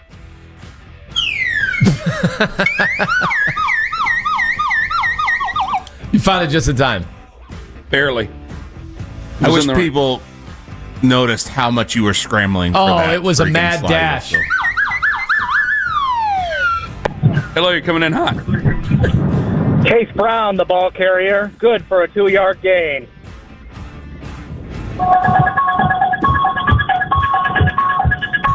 It's back. It's third down. And Joe Burrow's pass is complete to Jamar Chase for a 54-yard touchdown. That's the good old days. See, the best thing was, it wasn't even that. So you had the third down in the stadium, but the point of it, where we would be dying in just our souls, but still trying not to laugh, is that there's a guy in the press box who does like play-by-play for the press. And so it's like, you'd hear it's third down, and you could hear the people banging the seats, and then you would see it, and you go, oh, you'd hear the oh, and then he'd get on the mic and go, Joe Burrow's pass to Jamar Chase is complete for 37 yards. 1st and 10 Bengals. And it was just so sad. Well, was that 2016 or 2017? Yeah, it was just the worst year to pick that song. If it would have been like 2 years ago's We'd defense, still have it to this day. It'd have been perfectly fine. Hello, you're coming in hot. Am I on, buddy? You are on. Hey, let's talk about hard times, baby. We've got another season coming up with the Browns, and we're so glad that they're back, but we have so many hard times. The drive, hard times. 0-16 in 2017, hard times. The fumble, hard times.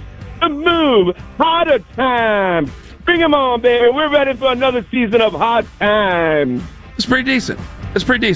I like Ken's better. I do. It's been a while. Hello, you're coming in hot. Is it me? Who knows? And we have you.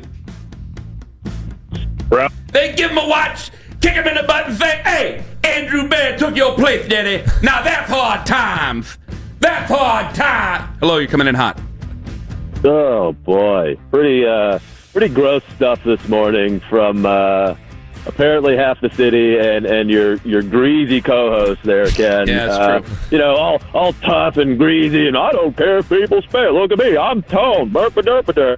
Yeah, well, what if a guy the size of a grizzly bear walks right up to you and hawks one of them tuas right in your eye? Yes. Hawks one of them tuas. Yes. It's been so long. Oh, God, I love him so much.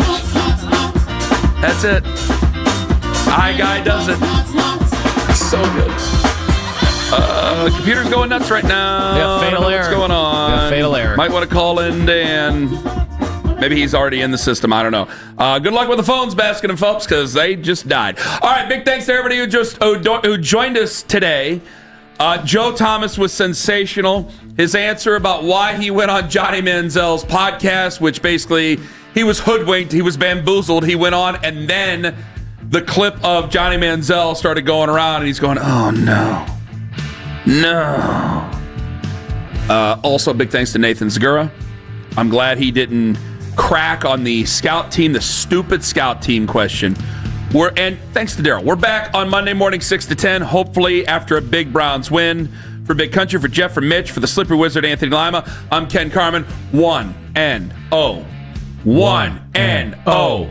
1-N-O. 1-N-O. 1-N-O. 1-N-O. 1-N-O. 1-N-O. Have a good Tall Boy Friday. I just found out it's on the scout team. whiskey, beer, tequila, more beer, more vodka, more whiskey, and more beer. Hey,